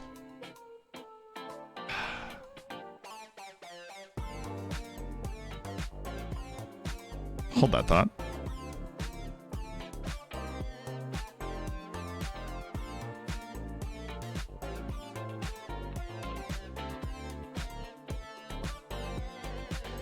I mean, it's not a golden generation, right? We only have like one decent guy, but we do have a guy that at least on the surface looks like he has a chance to be really, really, really good. He's 15, and he's certainly not first team ready and not like a freak athlete right now or anything, but okay. You know, okay. Okay. And we're gonna take a few other people from down here as well. We like to have a good youth team here. Don't try and keep bullying that back into the contract. I simply do not have the patience. There we go. Youngster contracts abound, please. At this tier, I would love for these to be youngster contracts. And if they are, I will take them because I believe Yildiz was kind of around this level as well. You never know who's going to explode developmentally. We already have a goalkeeper. We do not. So I like to grab a goalkeeper from each class, and that would be Branko Vjovic as well. And we've got some center backs. We got a left back, got a couple of midfielders, got a wing. Is there a striker anywhere? Manuel Schaefer. I'll take you as well. He wants a ridiculously small youth contract. Works. Okay. Awesome. That was nice. But like I'm not completely sold on Darwin Nunez. He could end up being great. I'll put it this way. I was more sure Luis Diaz was going to be great than I am that Darwin Nunez is going to be great. So when you combine that with the fact that they spent a lot more money on Darwin Nunez, I think it's a worse transfer. But it doesn't matter if you spend a lot of money if he actually turns into somebody that can lead a line for a Premier League winning team.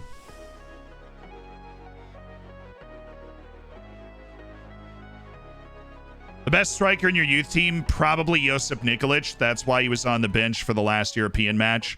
Julian Knapp. Actually back pretty quickly. At least to training. He's not ready to play yet.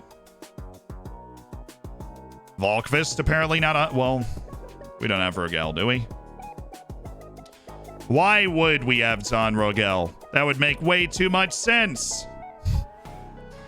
Where is Rogel? Why is he unavailable? Is he like, what's going on here? He's suspended. Awesome. I love that. Where's Henneman? Oh, there he is.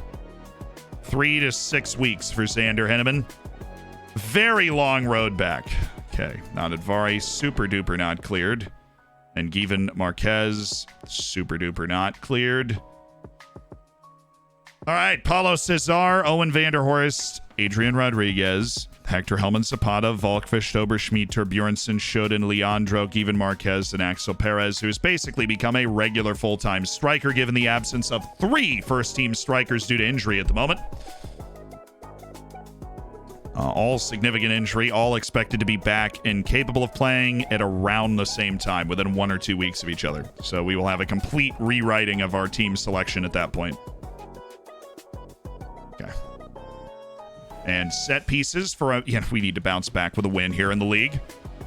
Our our unbeaten season has been derailed tragically by a hard-fought 2-1 loss to Rapid Vienna. If you were not here for that.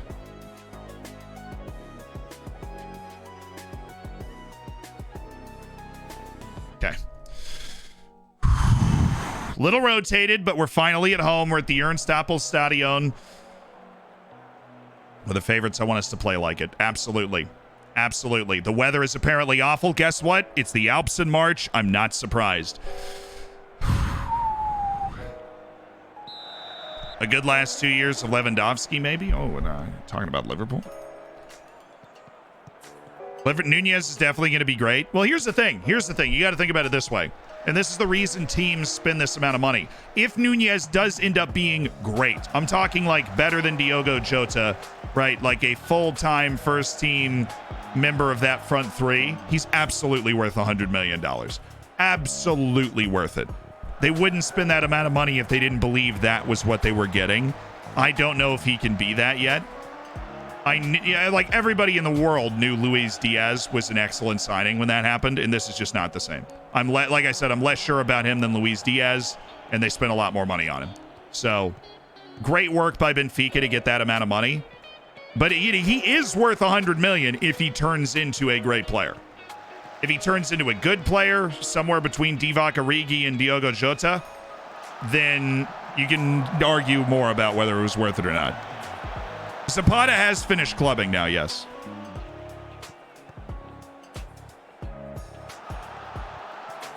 He has been present for every game for the last 2 streams, finally, Hector Helman Zapata, and we appreciate that. We good? We are good. Awesome.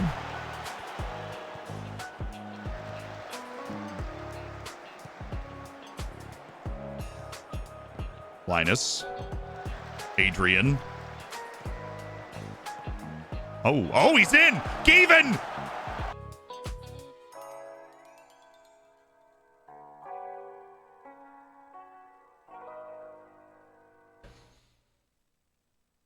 Existence is pain. Okay. At least he scored the tap-in goal. So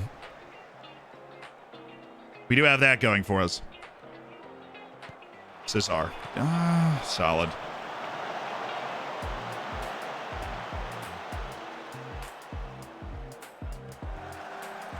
No, obviously, look, you don't spend $100 million on somebody unless they have been very good this year. And Nunez has been very good this year for Benfica. Translating the way he plays to the Prem, I think, is a little harder than Luis Diaz, right?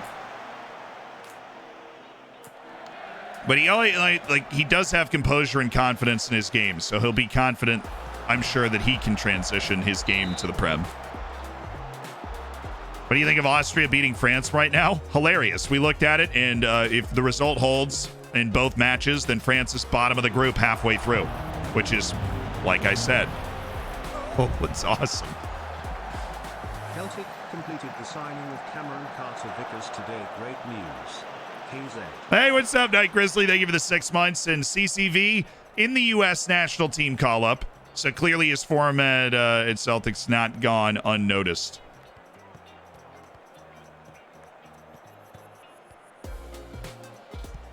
And every Celtic fan I talk to loves him. I would be lying if I said I'd watched him play there too many times, but every fan that I've talked to loves CCV, Cameron Carter-Vickers, and the way he's played.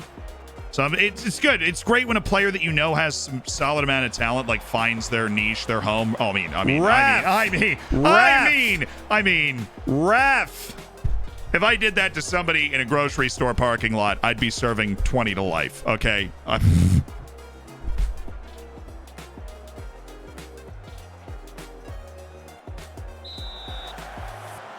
Given Marquez.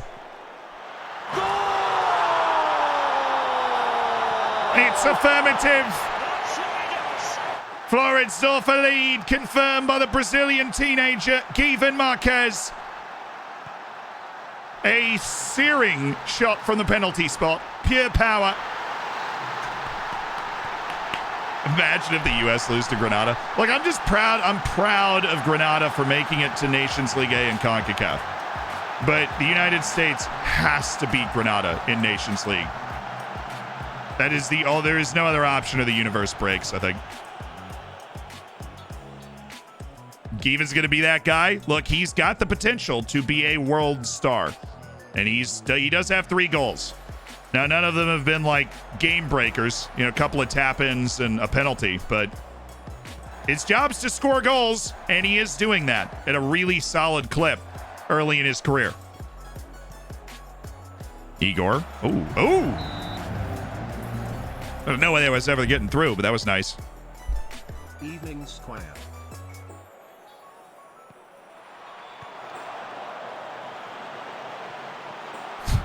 Love how it's not Grenada, it's Grenada.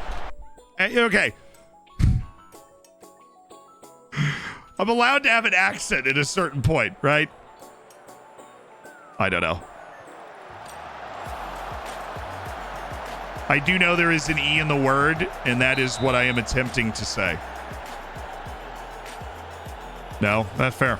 I mean, that's why I asked. I asked if I was allowed, and I'm not. I just wanted to know, really. I appreciate it.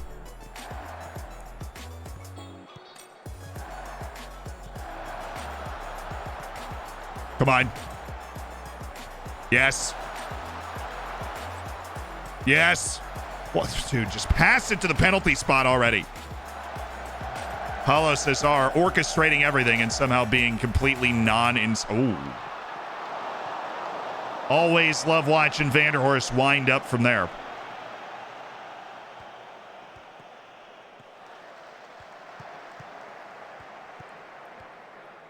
Right in front of you. Great, simple passing from Adrian Rodriguez, who has passing skills similar to mine, and yet somehow he just pulled that off with 7 passing. Oh, yes, Given. That was nice. I'm almost surprised that that wasn't able to slip through. One more. Look at the fullback. Yes.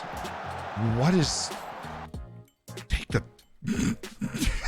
Into the space, my man. Into the space, Igor. Oh, yeah, take it down. Right. Igor Shodan is half the entire team right now. Him and Paulo Cesar playing their own game. Nice movement that time, though. I'm just kidding. That was the stupidest thing I've ever seen.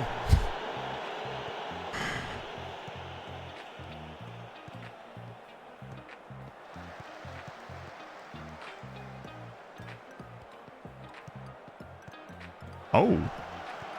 Axel Perez, little defense. Paulo Cesar. Van Horst is not that fast. That was optimistic. Nice touch by Oberschmied. That touch pass so that you don't actually have to show off your first touch. It's nice. Oh, Cesar. Sneaky tall. Oh, and Vanderhorst.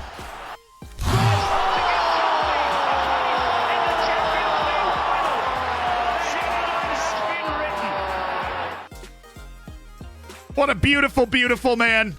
What a goal scorer from midfield. What a beautiful, beautiful man. Owen Vanderhorst, the Magic American, strikes again in the captain's armband. And I mean, at this point, it is a vintage Owen Vanderhorst goal. Got it on his left. Keeper's nowhere near it. Bends it right where he wants it. What a goal scorer he is. You cannot give him that window on his left. And he has been huge. While we have been missing the 3 different strikers that we are missing, he has been massive to help us produce the goals we need. A player that steps up. A player that knows the club. A player that's been here forever. Torbjornsson. Ulrich. You needed Oberschmied to help you with that.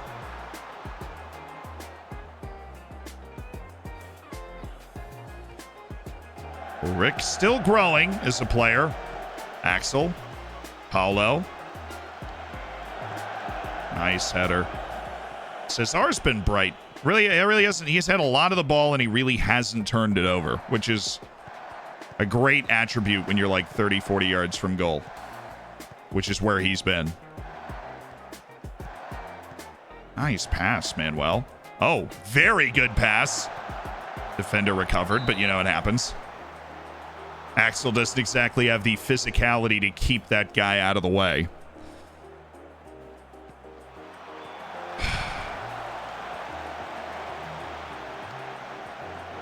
At least we keep threatening on the set pieces. We actually have underscored our XG in this first half. No longer! It's Kievan! This is the move.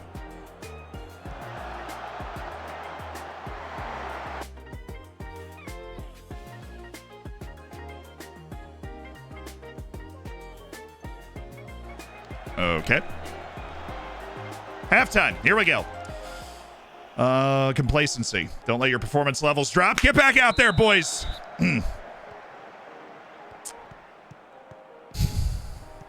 He tried to be Owen. He did. He really did try to be Owen Vanderhorst. Yeah, that's dangerous for your highlight reel. Your highlight reel can look pretty bad if you're not the left-footed magician Owen Vanderhorst going for shots like that. I thought Igor was going to just take a touch and it was going to go right out of play. I was like, man, ooh, a really difficult ball to deal with if somebody got a touch on that. Oh, nice pass. What a ridiculous pass.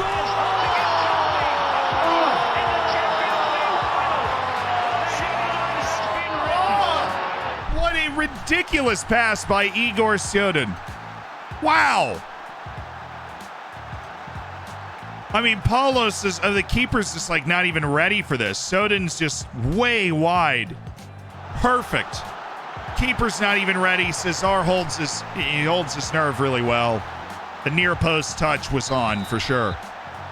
And we have restored order in the league at home against Amstetten, who are in the relegation battle at the moment. Whew. Was that actually his first goal? Man, he's been here a while. That surprises me. It's probably also not good. He started at striker more than once. It didn't look like it was his first goal the way he took it.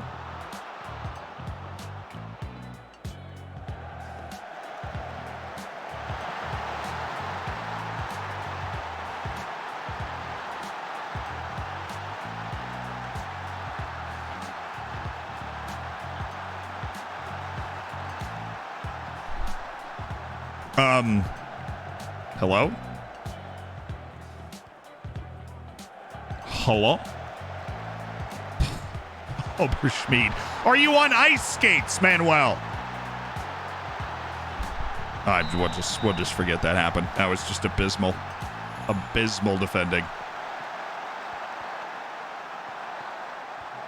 Nice by Adrian Rodriguez. And that was super well controlled by Given Marquez. I don't know how he turned that into a good chance.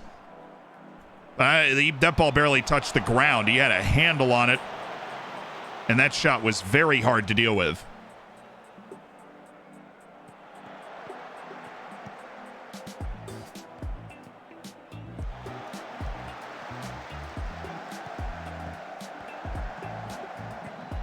I've just gone through a summer transfer window without signing anybody.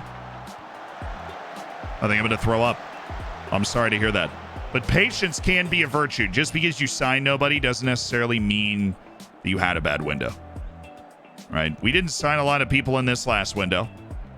You know what I mean? We sold a ton. But I think long term our club is in a fantastic... Oh, what a play by Axel Perez. Vanderhorst. Married to that left foot, aren't we? Every time he goes to his right foot in those situations, I remember him scoring. But he forces it to that left a bit too much. But it doesn't mean it was necessarily a bad window. Take that to heart. Nice goal. And we're back at arm's length. Axel Perez actually finding a way to finish one of the 25 million chances he gets by running into the channel. It's remarkable. Somebody call Planet Earth. We have an anomaly. Really just the keeper opened that up for him. Keeper came out too early and Axel couldn't control the ball until too late. Who needs proper strikers? Not us. We'd be better off with them, but how much better off? We're prepared for the eventuality of 3 strikers being hurt and continue to play at a level that could be considered top of the league. Axel, again. We feeling a given pass today, or, what are we looking for? Oh, we are. Given wasn't feeling a given pass, though. He was nowhere to be found. Yeah, that's not Schmid. That's Schmidt. If we were playing our former player, we'd know. I'd feel his aura. This keeper again nearly just gave me another goal. There's no way I'm scoring that unless he's off his line and opens that up. A good ball here is unsavable. There we go.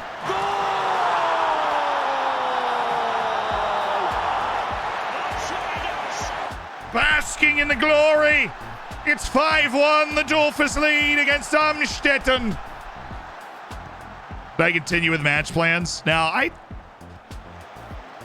I don't think I play the game in a way where I need them. But if you want to play the game faster, they are something that you can use for sure. These given jokes just keep on giving.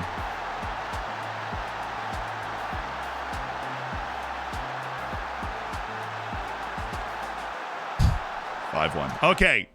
Well, I was going to make a sub, but now I'm all interested to see what's about to happen. Linus Valkvist and Ulrich Torbjornsson. Amadou Zadi, I don't think was cleared to play, but we've got midfield options. We could drop Vanderhorst for Christian Yildiz, put Cesar there, and put Yildiz wide left. We can give Josip Nikolic his debut and put him in for Given Marquez, who is tired, and then save the third sub. Sounds good to me. Save it to like 75.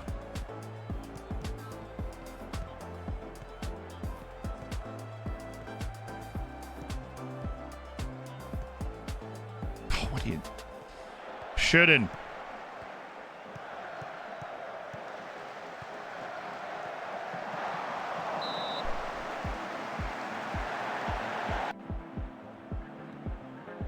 Said I would love the league to be more competitive.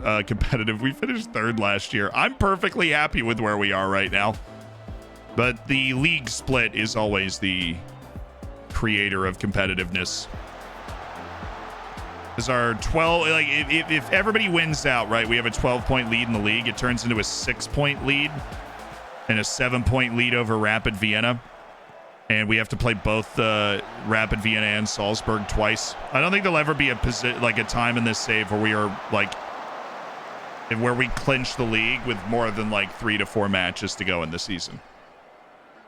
Evidenced by the fact that we melted down after the league split last year and finished 3rd. So. And just look at Man City early in the season. It looked like, you know, Man City was going to run away with the title race. People were asking if, like, the Premier League had turned into a farmers league. And then you end up with everything coming down to it in the final day of the season. We're playing incredibly well right now. But we also just lost away to Rapid Vienna. And as mad as I was about the loss, we certainly didn't dominate them. And they did enough to be able to win that game.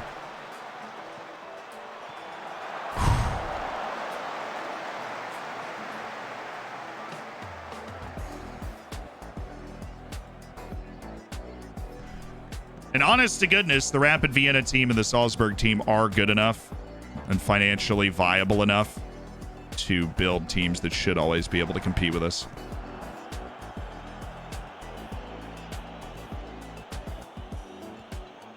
Is it No. If you wanted to win the league before the split, I think it's mathematically impossible to win the league before the split. Because there's 10 games left, which means you'd have to be up by 60 points. It's really, really, really, really mathematically impossible to. You'd have to be winning the league by 60 points.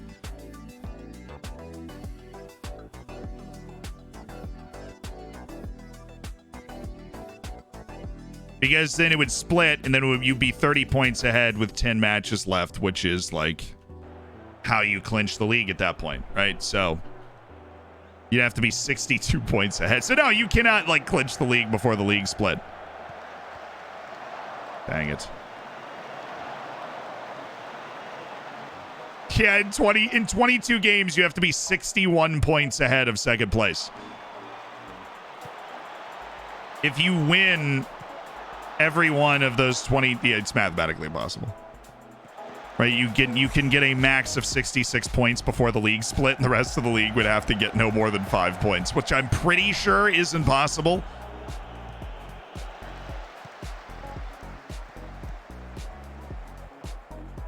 We never made our 3rd sub. Oh, we've got a significant amount of rest time. Should be okay. This is a good win in the Ernst Toppel Stadion.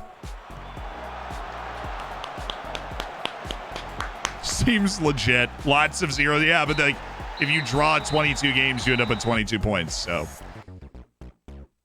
I think if everybody else draws every game and loses both their games to me, they would all be on 20 points and you would be on 66, which means the most number of points that you could possibly be up by is 46 going into the league split, which would require a 1 in a million every single match, a 1 in a billion every single match being a draw that isn't against you. Well done. Good result. So the league split's always going to keep things spicy, even though we are having the best league season we've ever had by a mile. If we can, when we won the league, it came down to like the last match, and then we finished 3rd, and now we're here. We're 12 points clear. If we can build on these good times, we'll be very happy. Good morale is awesome. It is important. We are still. That was our last match. So the league split is next. That was the last match before the split, which for some reason I just didn't notice until now, but it was. And so that's the last time we will play like an objectively bad team. I will miss you, Amstetten. I will miss you. Kevin Enriquez, that's okay. You're not interested yet. Just think about it. Just think about, Austria, the Alps are beautiful. Think about the fact that I am unwaveringly in love with you. I just feel like that should factor into the decision. The passion that we bring, Kevin, that we bring to the game. The problem is, even after we sign him, it's going to be like 2 years before Kevin Enriquez can join the team. He's going to be joining at almost the same time as Giffen Marquez Fitness Concern. Well, that's interesting. He's going to be joining at the same time as that South African guy. Could you be relegated before the league split? You have to lose every game, right? So you lose every single game. No. Because again, I mean, you're talking about like the second worst team being on 60 points, which is impossible.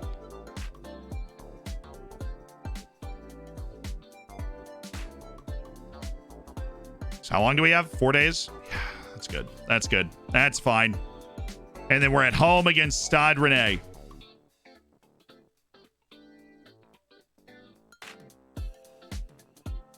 Senior team? This is senior team stuff?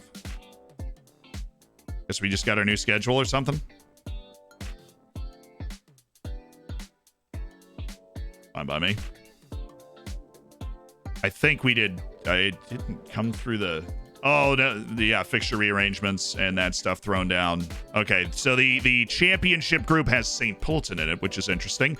And we are, 6 points clear of Rapid Vienna, 6 points clear of Salzburg, with 10 matches left in the league. And we will play, when we kick off the first match, 10 days after our Europa League knockout. And that might get rescheduled. If we get into the quarterfinals of the Europa League, I think that might reschedule that. And we have a vested interest in making that as uninteresting as possible. Please.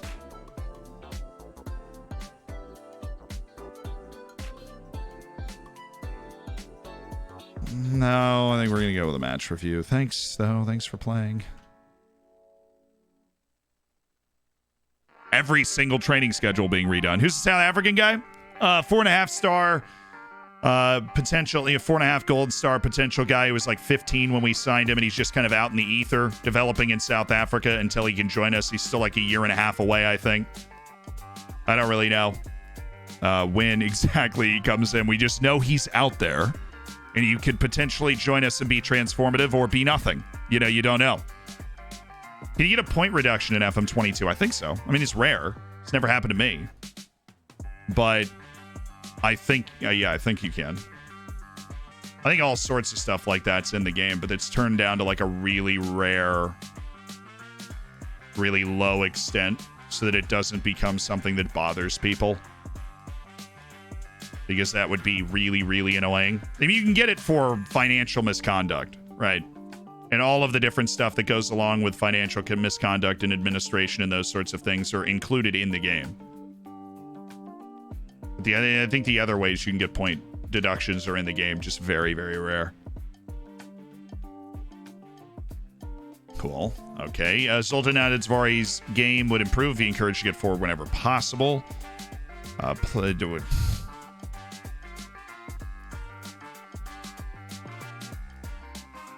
They want me to remove plays short simple passes on Adrian and Rodriguez, who has 7 passing. No, I'm good. Yeah, I'm really okay on that one. I appreciate the thought. I think. I'm pretty sure. Is Klinsmann getting better? Not right now, but he could be overall.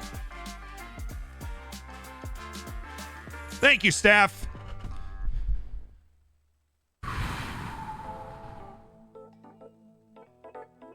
Yeah, I hope he's still that. I obviously do too. I hope he comes in and he's just a really high... I mean, it's what we did with Buys and Philander.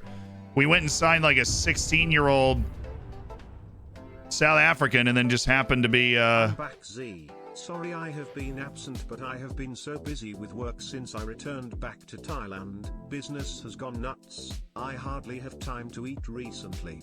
Missed the streams. How are we doing? Hey, Fierce Pierce, thank you for the 7 months on the tier 3. One of the all-time gifted sub leaders, a legend of the channel. Thank you. We are doing well. We are 6 points top of the league. The league just split. We are winning 1-0 in the Europa League round of 16 and about to play the second leg. That's what we're up for. Have you asked for intake with the new affiliate yet? No, but thank you for the reminder. Because we need to do that. Apparently we can't negotiate that existing affiliation yet for whatever reason. But I will look around to see if there's anything else we can spend money on because we have such a ridiculous amount of money. A ridiculous, preposterous amount of money. Can I have more coaching staff, perhaps, now that we have 91 million in the bank? Maybe more scouts, you know, since I am currently limited by the fact that I have more scouts and coaching staff. That's unbelievable. It's unbelievable.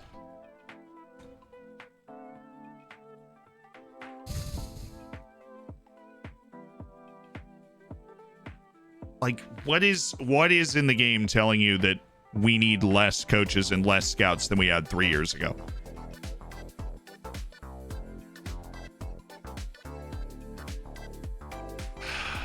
All my normal points of leverage don't work. I'm at C. Absolutely at C.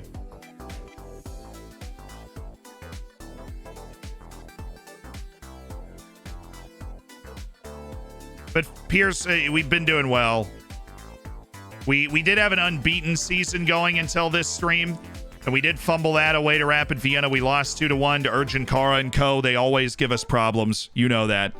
And they gave us problems again. Let's check in on the Nations League. Here we go.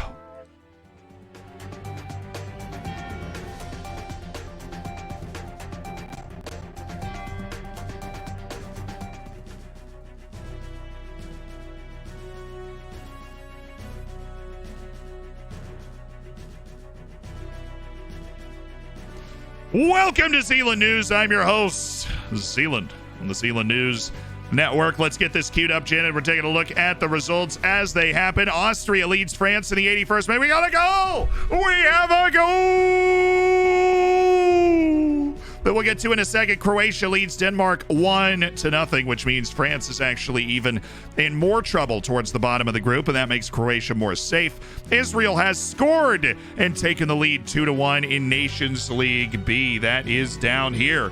They lead 2-1 against Albania. And if we keep going down, we see Kazakhstan leads Belarus 1-0. And Andorra has taken the advantage against Liechtenstein to try and play their way up to Nations League C level, which would be a huge achievement for them. Now, what about this Nations League B group? Two teams that are hungry trying to get to Nations League A. It would be absolutely crazy if Israel or Albania made it there. But right now, if you take a look at the group, Israel is top of the group with those 3 points. Iceland would be behind them. And, of course, Russia is a walkover every time you come up against them, which makes this group particularly interesting and means that, you know, 2 matches played is halfway through for Israel, and they are top of the group. Iceland drew both teams, Albania down there. It's a really big opportunity for one of those nations to get themselves into Nations League A, and that is what Israel looks like it might have a shot to do, as long as it can hold on to this big result against Albania. We will see. We'll keep you updated on any potential goal-scoring measures from Austria against France as well, because that would be huge and put France in the relegation spot in Nations League A. Ha! Embarrassing. We'll be back on Zealand News.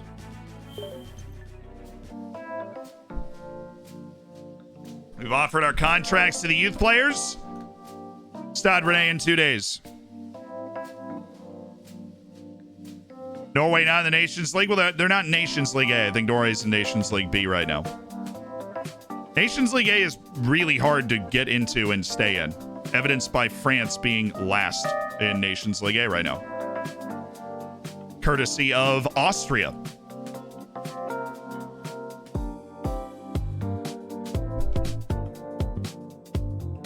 Zealand, say the name of the top prospect. All right, I saw Eyal saying that earlier. Does he have an absolutely ridiculous name? I mean, Naboja Vujeklia.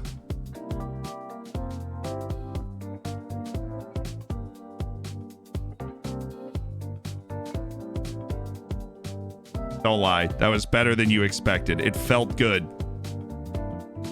Oh, and Kylian scored. Kylian Mbappe has scored a goal. What a moment for France. They're still in last in the group, which is kind of hilarious. Actually, they might be ahead of Austria on like some sort of goal difference or something. But I think Austria would be on 2 points too. France is certainly not out of the woods. Their lack of win in that match is an issue for them. Big fan of Mbappe. He's a great player. So the top 2 talents aren't Austrian. Like, I don't know what to say. You know, we develop high quality players. We develop them from around the world. We've just got that allure. I don't know what to tell you. We develop stars.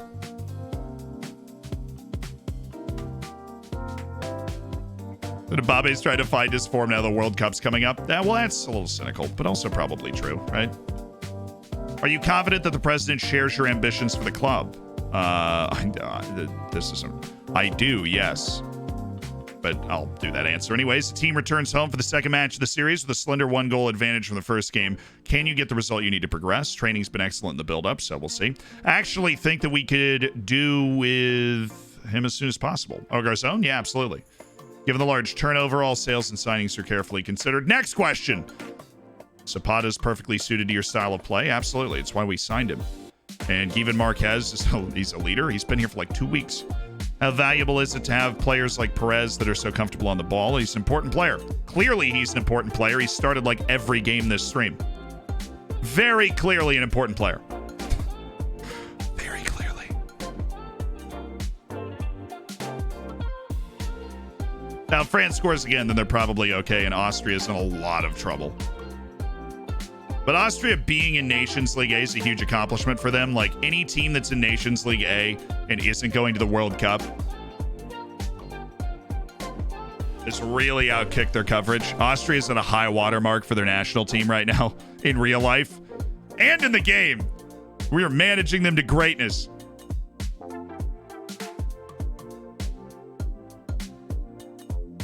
New. Maybe. Juan Pedro and Willem Goebbels. Okay, match day. Europa League round of 16. Tottenham has knocked Monaco out with a massive 4-0 win at home to see them away. Hertha Berlin with a 3-1 at home to see Bodo Glimt away. Aston Villa breaks a deadlock with a 3-0 win at home to knock Genk out. And Ajax with the 3-2 road win to cement a kind of wild Lowlands win, 7-4 over Anderlecht. Okay, that means half the quarterfinal is set. Villa, Hertha Berlin, Tottenham, and Ajax. No, there's no bad teams in that collection, but we've got to get ourselves on that dance floor first. That is the goal today. Oberschmied, you are off. Joshua Alio, you are in. Stadetskevits is in. San Rogel is in. I think we can actually drop Nikolic because we will. Is Garzón cleared? We cannot drop Nikolic. Garzón's not cleared. Oh, let's go get Josip Nikolic.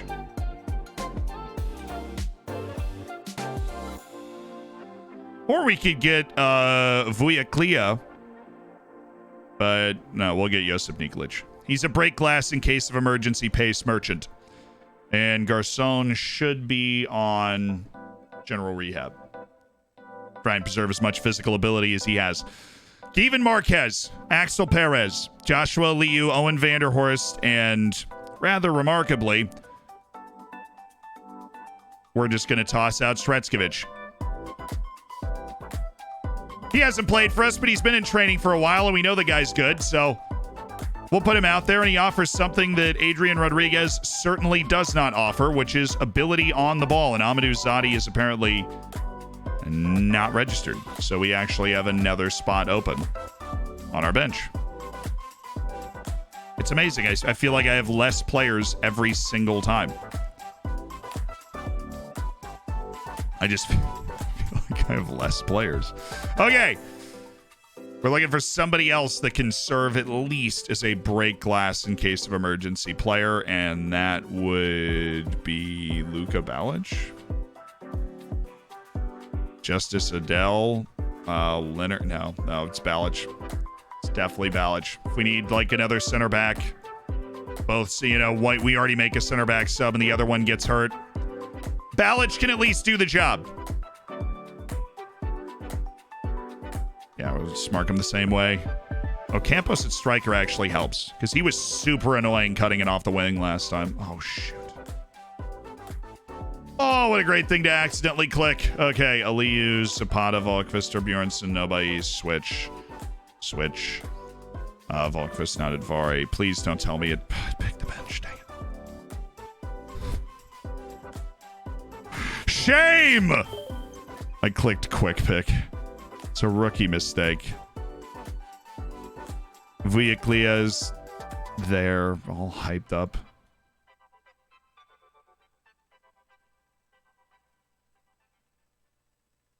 Where's Rodriguez? Did he seriously not even pick Rodriguez for the team? That's insane. He's an actual player. What do you mean? Oh, quick pick's a nightmare. Okay. Opposition instructions are set. I just wanted to, where's the bar where the set piece changes don't count? Okay. Not there. Little visual glitch. Deal with that later. Here we go. The moment. Wait, Balich is a new guy? That's funny. Straight out of the Youth Academy, baby. Straight out of the Youth Academy. He wants 4. I'll give him 40. Welcome to the Europa League round of 16, Balich. With Nikolic, with Yildiz. We're using our academy now to fill out our team in this weird season where we just don't have enough players. Pick up where you left off last time out. Yeah, it's pretty similar starting lineup for all of these matches, including Given, who is maybe struggling with fatigue. We'll see how tired he gets in this match.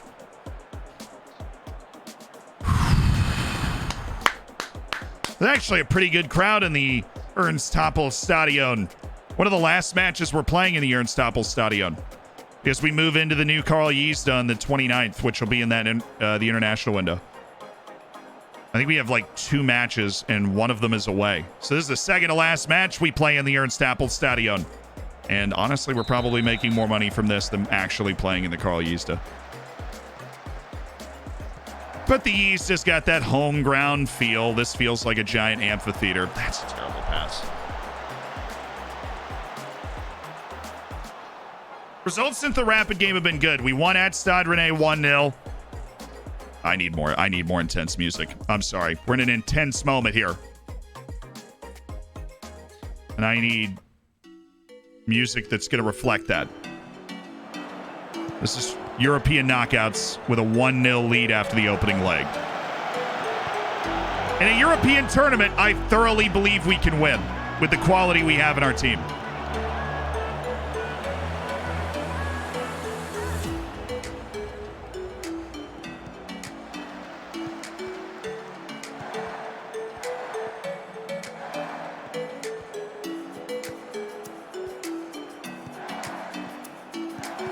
Yes, Aliyu, excellent pocket. Sretskovic. Stretch! I like how I'm just throwing him on the field. It's his second appearance for the club. I just know he's good, and he's so much more offensive than Rodriguez. And I want to go get this game at home. I do not want to sit back and protect a 1-0 lead because we were the better team away. Oh, nice touch. Not Advari. Looking predatory. Even Marquez. Not Advari. Even Marquez again. Full 2-man game.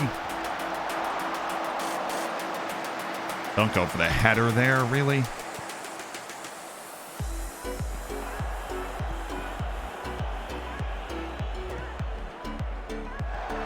Oh, yeah.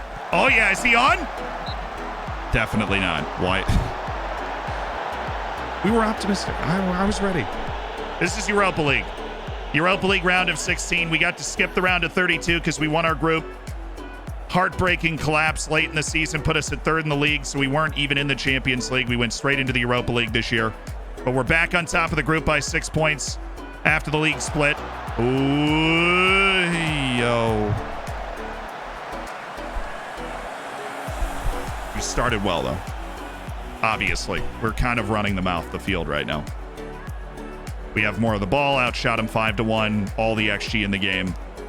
We just need that goal that we can hold tight to. Put them at arm's length. Then I'll bring on Adrian Rodriguez. He can tackle 20 people at a time, and we can go home happy.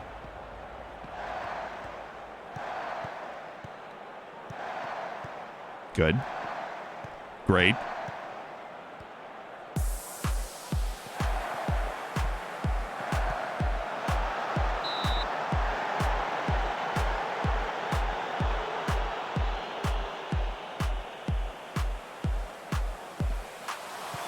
I'll get in!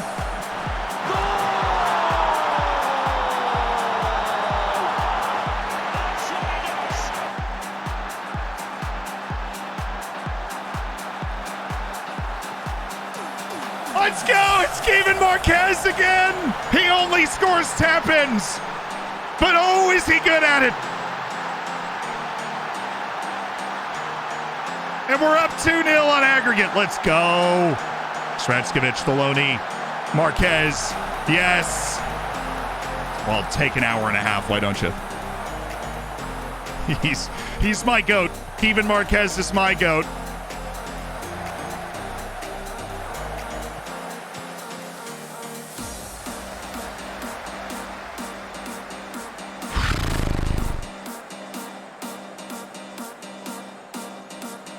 Yes, okay, awesome. Things are going well. I know you're capable of even better. I'm going to go with... No, I don't want to... I'm just going to go with I'm pleased. Maybe a little too much pressure in the Europa League round of 16 to go with a complacency talk. And nerves feel like one of the only things that could bite us. I don't think we're going to get complacent. Not on this stage in a bumping Ernst Happel Stadion. Oh, yeah. There we go. Not Advari. Zapata. Excellent recycle. Great ball. Owen. Oh, he usually doesn't miss those in big matches. The legend, Owen Vanderhorst. We let him off easy.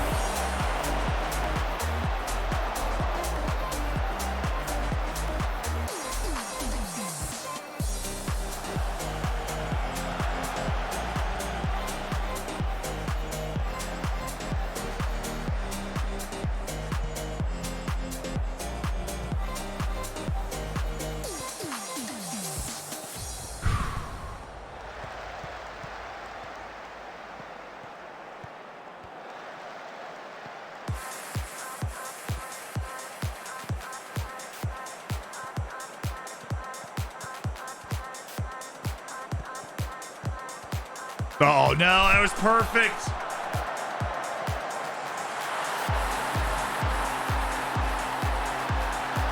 First goal of the season. I love when that pops up. His first goal of the season. That was perfect. We just weren't ready for it. The timing of the pass was perfect. I could see it. You know, he's got that composure of a first-time goal scorer this season. It's their first freaking shot on target. But hey, that's what they're looking for. They got it. All right, take a breath. Look at subs. I'm going to go with San Rogel for Volkvist. He seems tired. He deserves this yellow. He's got a low match rating. We like Rogel. He plays well. He's got a lot to him. And then Joshua Aliu we can take out for Adrian Rodriguez because we have a 1-goal lead on aggregate, and he is the best defensive midfielder we have. And so he'll just run around and blanket that side of the field that we just gave up that cross from with 20 minutes to go. And we're going to play like this now. We're going to bring that line back one. Not going to change too much about the way we're playing yet. It took 5 minutes for that change to go in. And I'm going to go box to... Yes, I'm going to go box to box on the other side as well. Give us a little bit more cover. And we score a goal and we're good. Yes, nice play. Oh, great ball. Take it first time. It's all right. It's good. We're playing well. Even though we conceded that goal, it's like the only chance we've given up.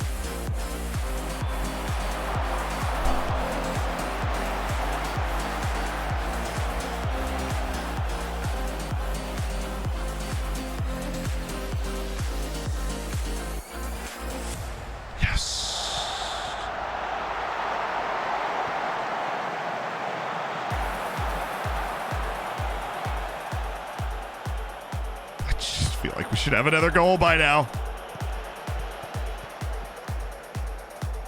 Good. Way to hold your nerve. Right back. Might have overcomplicated this even.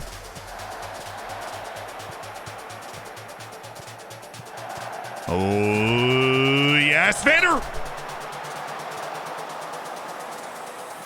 How?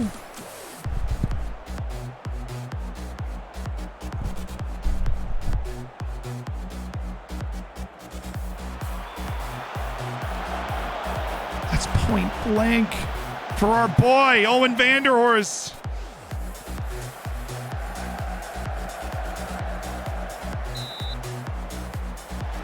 I don't hate that move. That was good from Perez. That was just really good defense.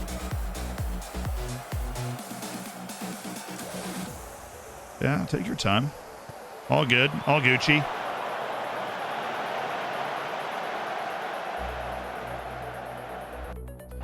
We'll look at another sub. Late. Waste a little time. Nice, Rogel. Weirdly good at defending. It's like marking and tackling's not good, but I think his positioning's like 15. Just gets in the right area.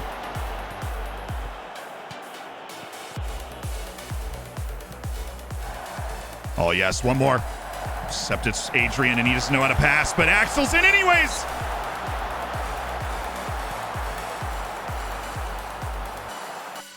Sub. Sub.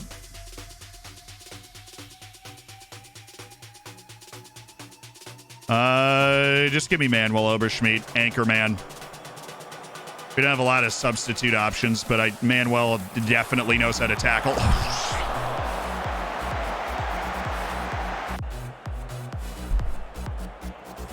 4 minutes. That means we kick on all of our time-killing mechanisms. We put him on advanced playmaker on support. We put these guys on fullback on support.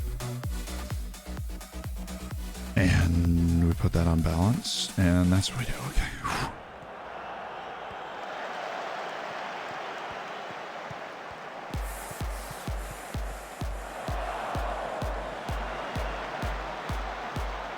Deep breaths. Middle. Yes. Oh, just shoot. Just don't. Why are we doing this? What a pass by Oberschmidt. I didn't know he had that in him. Given really had a chance to score. I don't hate the foul. I don't hate it at all. That's totally fine. Chill. Chill. Chill. Make him come all the way over there and go right back to the keeper.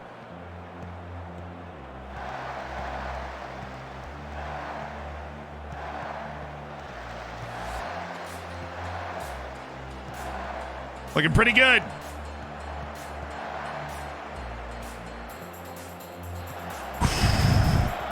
Oh, one for the road. One for the road. One for the road.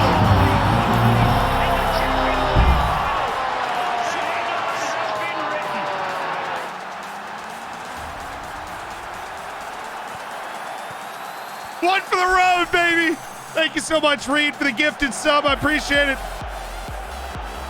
And we got one for the road with Axel Perez around the keeper. And we're going to the Europa League quarterfinal, European quarterfinals in consecutive seasons. And we see away another top 5 league team to do it.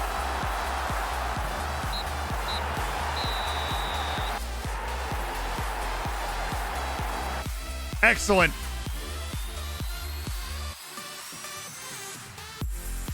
I needed an anti-complacency talk. Apparently, Leandro is complacent. That means other guys might be close.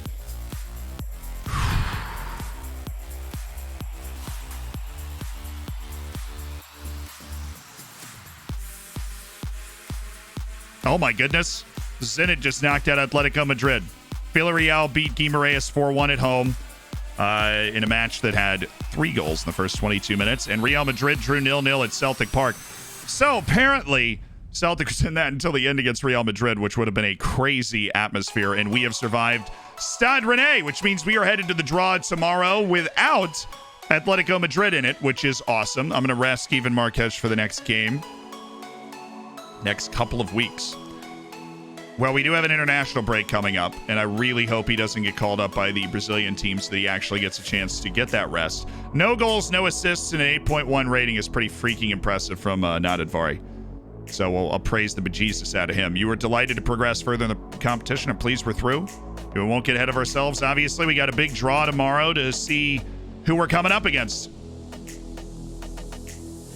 The stadium redevelopment's almost finished. We've been counting the days. It's almost here. We're as ready as we're ever going to be to play in a beautiful new stadium and try and win the first of, we hope, many league titles in that new stadium. The Carl Yiesda, which, of course, was finished. We played in it last year, and now we're adding 10,000 seats and increasing the capacity from 18,000 to 28,000, which is crazy. I've never had that sort of thing happen that fast. So we draw the quarterfinals and then the semifinals for this.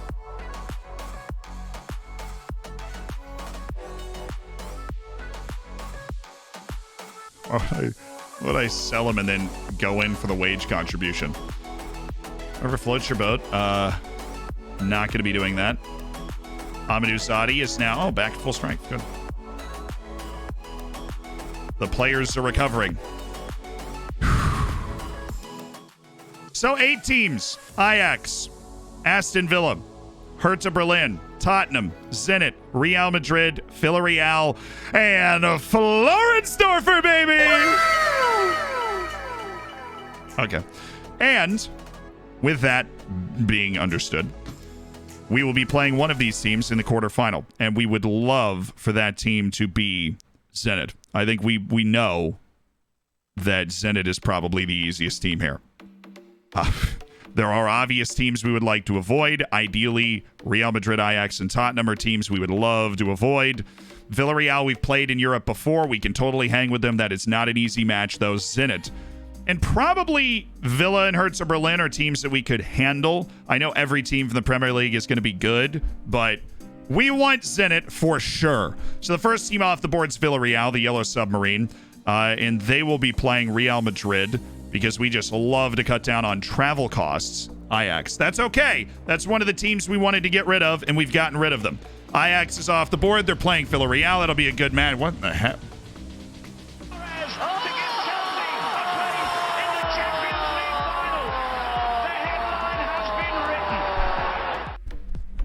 That's 100 gifted subs from Fierce Pierce, who is a legend of the community. I already told you he's gifted almost 2,000 subs in an illustrious career. 100 gifted subs. If you got a sub, say thank you. Enjoy the bake of the emotes. Get in the subsection of the Discord. And say thank you to a pure legend in Fierce Pierce with the 100 gifted subs. Okay, right on. Thank you for that. Welcome to the Hammers. Bacon in the chat. You get the idea. Next team, Aston Villa. All right, this is one of those teams that we'd probably be... I mean, there's never going to be a super comfortable, easy game at this stage. We wouldn't hate playing Aston Villa. If it's not us, make it Real Madrid or Tottenham that is playing against them. Conrad, thank you for the 4 months. This is part of the Hammers. I see you out there with the Prime. Fierce Pierce going sicko mode once again. That is the Fierce Pierce going sicko mode once again. Vladimir, thank you for the 26. And Roberto Pirlo, thank you for the 13. TMRSS, thank you for the Prime. And Ricky Von Ballantine, thank you for the Prime. Thanks for the Bacone. And PJ, thank you again for the gifted. And Mad Marts, thank you for the Prime. I was gifted. Spent a lot of Bezos bucks. Who's gifted more subs, Bezos or Fierce Pierce? It's going to be close. All right, so Real Madrid. Yes. We have just taken out 2 of the 3 teams we wanted to get rid of. Ajax and Real Madrid are off the board. Real Madrid will be playing Aston Villa in the Europa League quarterfinal. You gotta love it when a plan comes together. Okay, next, Tottenham. Perfect. Okay, give them Hertha Berlin, and then we get Zenit, right? Give them Hertha Berlin, and then we get Zenit, and that is how the cookie crumbles here in the Europa League quarterfinal. Please and thank you. Our agility is unparalleled. Our ability to dodge is unmatched. That is what is going to happen today. Please and thank you. 3, 2, Hertha Berlin!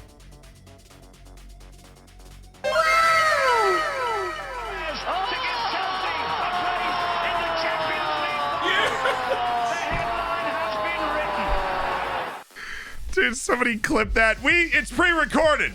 It's obviously pre-recorded. We're playing Zenit, baby. Okay, now you know who Zenit first. I want to play the second match at home. I want Zenit first.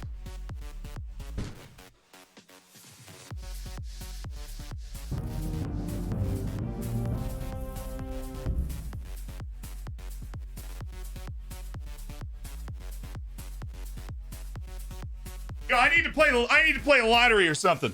I'm playing the lottery today. I'm playing the lottery today.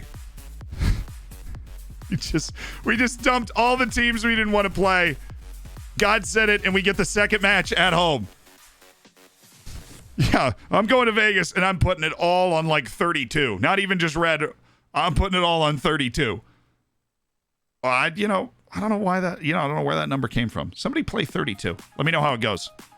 Because there we are. We get the second match at home, playing against Zenit. All right, now, we draw the semifinal, because that's how it works. They draw out the whole tree now. We draw the semifinal. I would love Villarreal or Ajax. I feel like that's the easiest tie of the three. So let's get the first out. We're at home, okay, and we're playing Villarreal or Ajax. That's who we want to play. That would be our road to the final of the Europa League. I know Ajax and Villarreal they're tough competition, but I feel like we can totally handle that. Villarreal and Ajax. I guess this is not a perfect world after all. We will be having to go, if we are able to serve against Zenit, we will have to play Tottenham or Hertha Berlin in the semifinal of the Europa League. Lads, it's Tottenham. So we'll be playing Hertha Berlin in the semifinal. But look, Real Madrid would have been much worse. And we are not on Real Madrid's side of the draw. Real Madrid is significantly worse there. They are. Significantly worse. So we are fine. Overall, well above average draw. We get Zenit, and we're the home team the second leg. It was literally the best possible draw, and then Hertha Berlin or Tottenham going through in the semifinal. That's tremendous. That's the way the league looks. That's the way the Europa League looks, and this is the way the cup looks. We are still ready to play. We're still getting ready to play our cup semifinal. Wait, Salzburg's out. We'll play Klagenfurt. No way, dude. There's no way. Also, they played on February 28th, and I'm playing on May 1st. What is going on? Klagenfurt's in the second division. That means, the treble is on, chat. The treble is on. Salzburg is out. We play Amstetten, who is 11th in the league, which we have to go to the relegation group to see. We play Amstetten, and if we win, we play literally our affiliate club in the final. And that's Klagenfurt, who shocked Salzburg in February. We're 6 points clear in the league, and our Europa League draw has us probably looking good to get to at least the semifinal. The treble is on. But that is it. The stream today, unfortunately.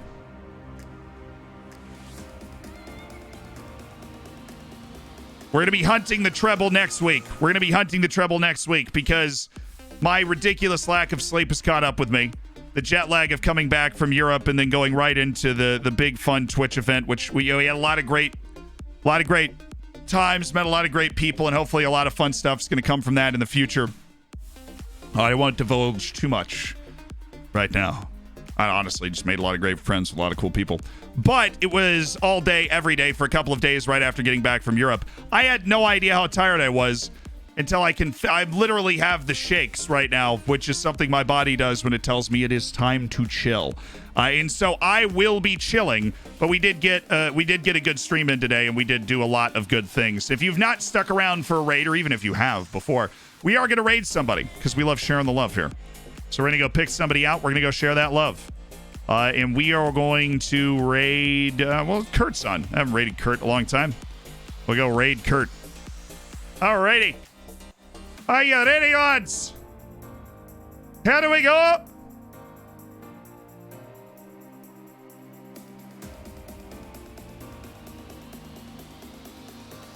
He's playing Newcastle. It's the season finale today with Newcastle, so it'll be exciting stuff to watch.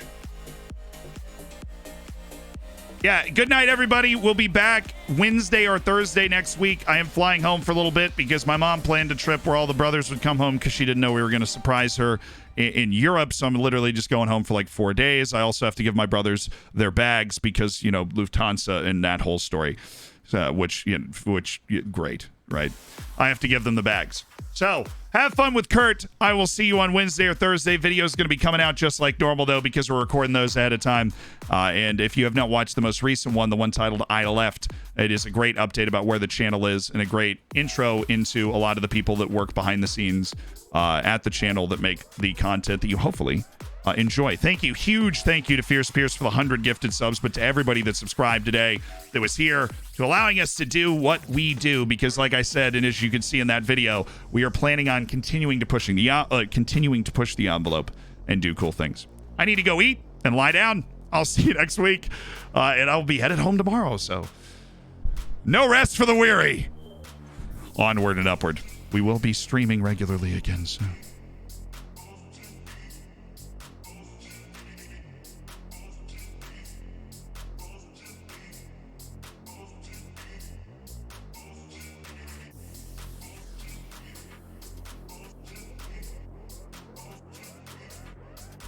All right, word of the day. Word of the day is Lout. Lout. L-O-U-T. A lout is a person who is both awkward and brutish. Lout. To get away from the obnoxious louts, they've been seated near. Jared and Fiona asked the waiter if they could be moved to another table. Nice. All right, see you at the end of another stream.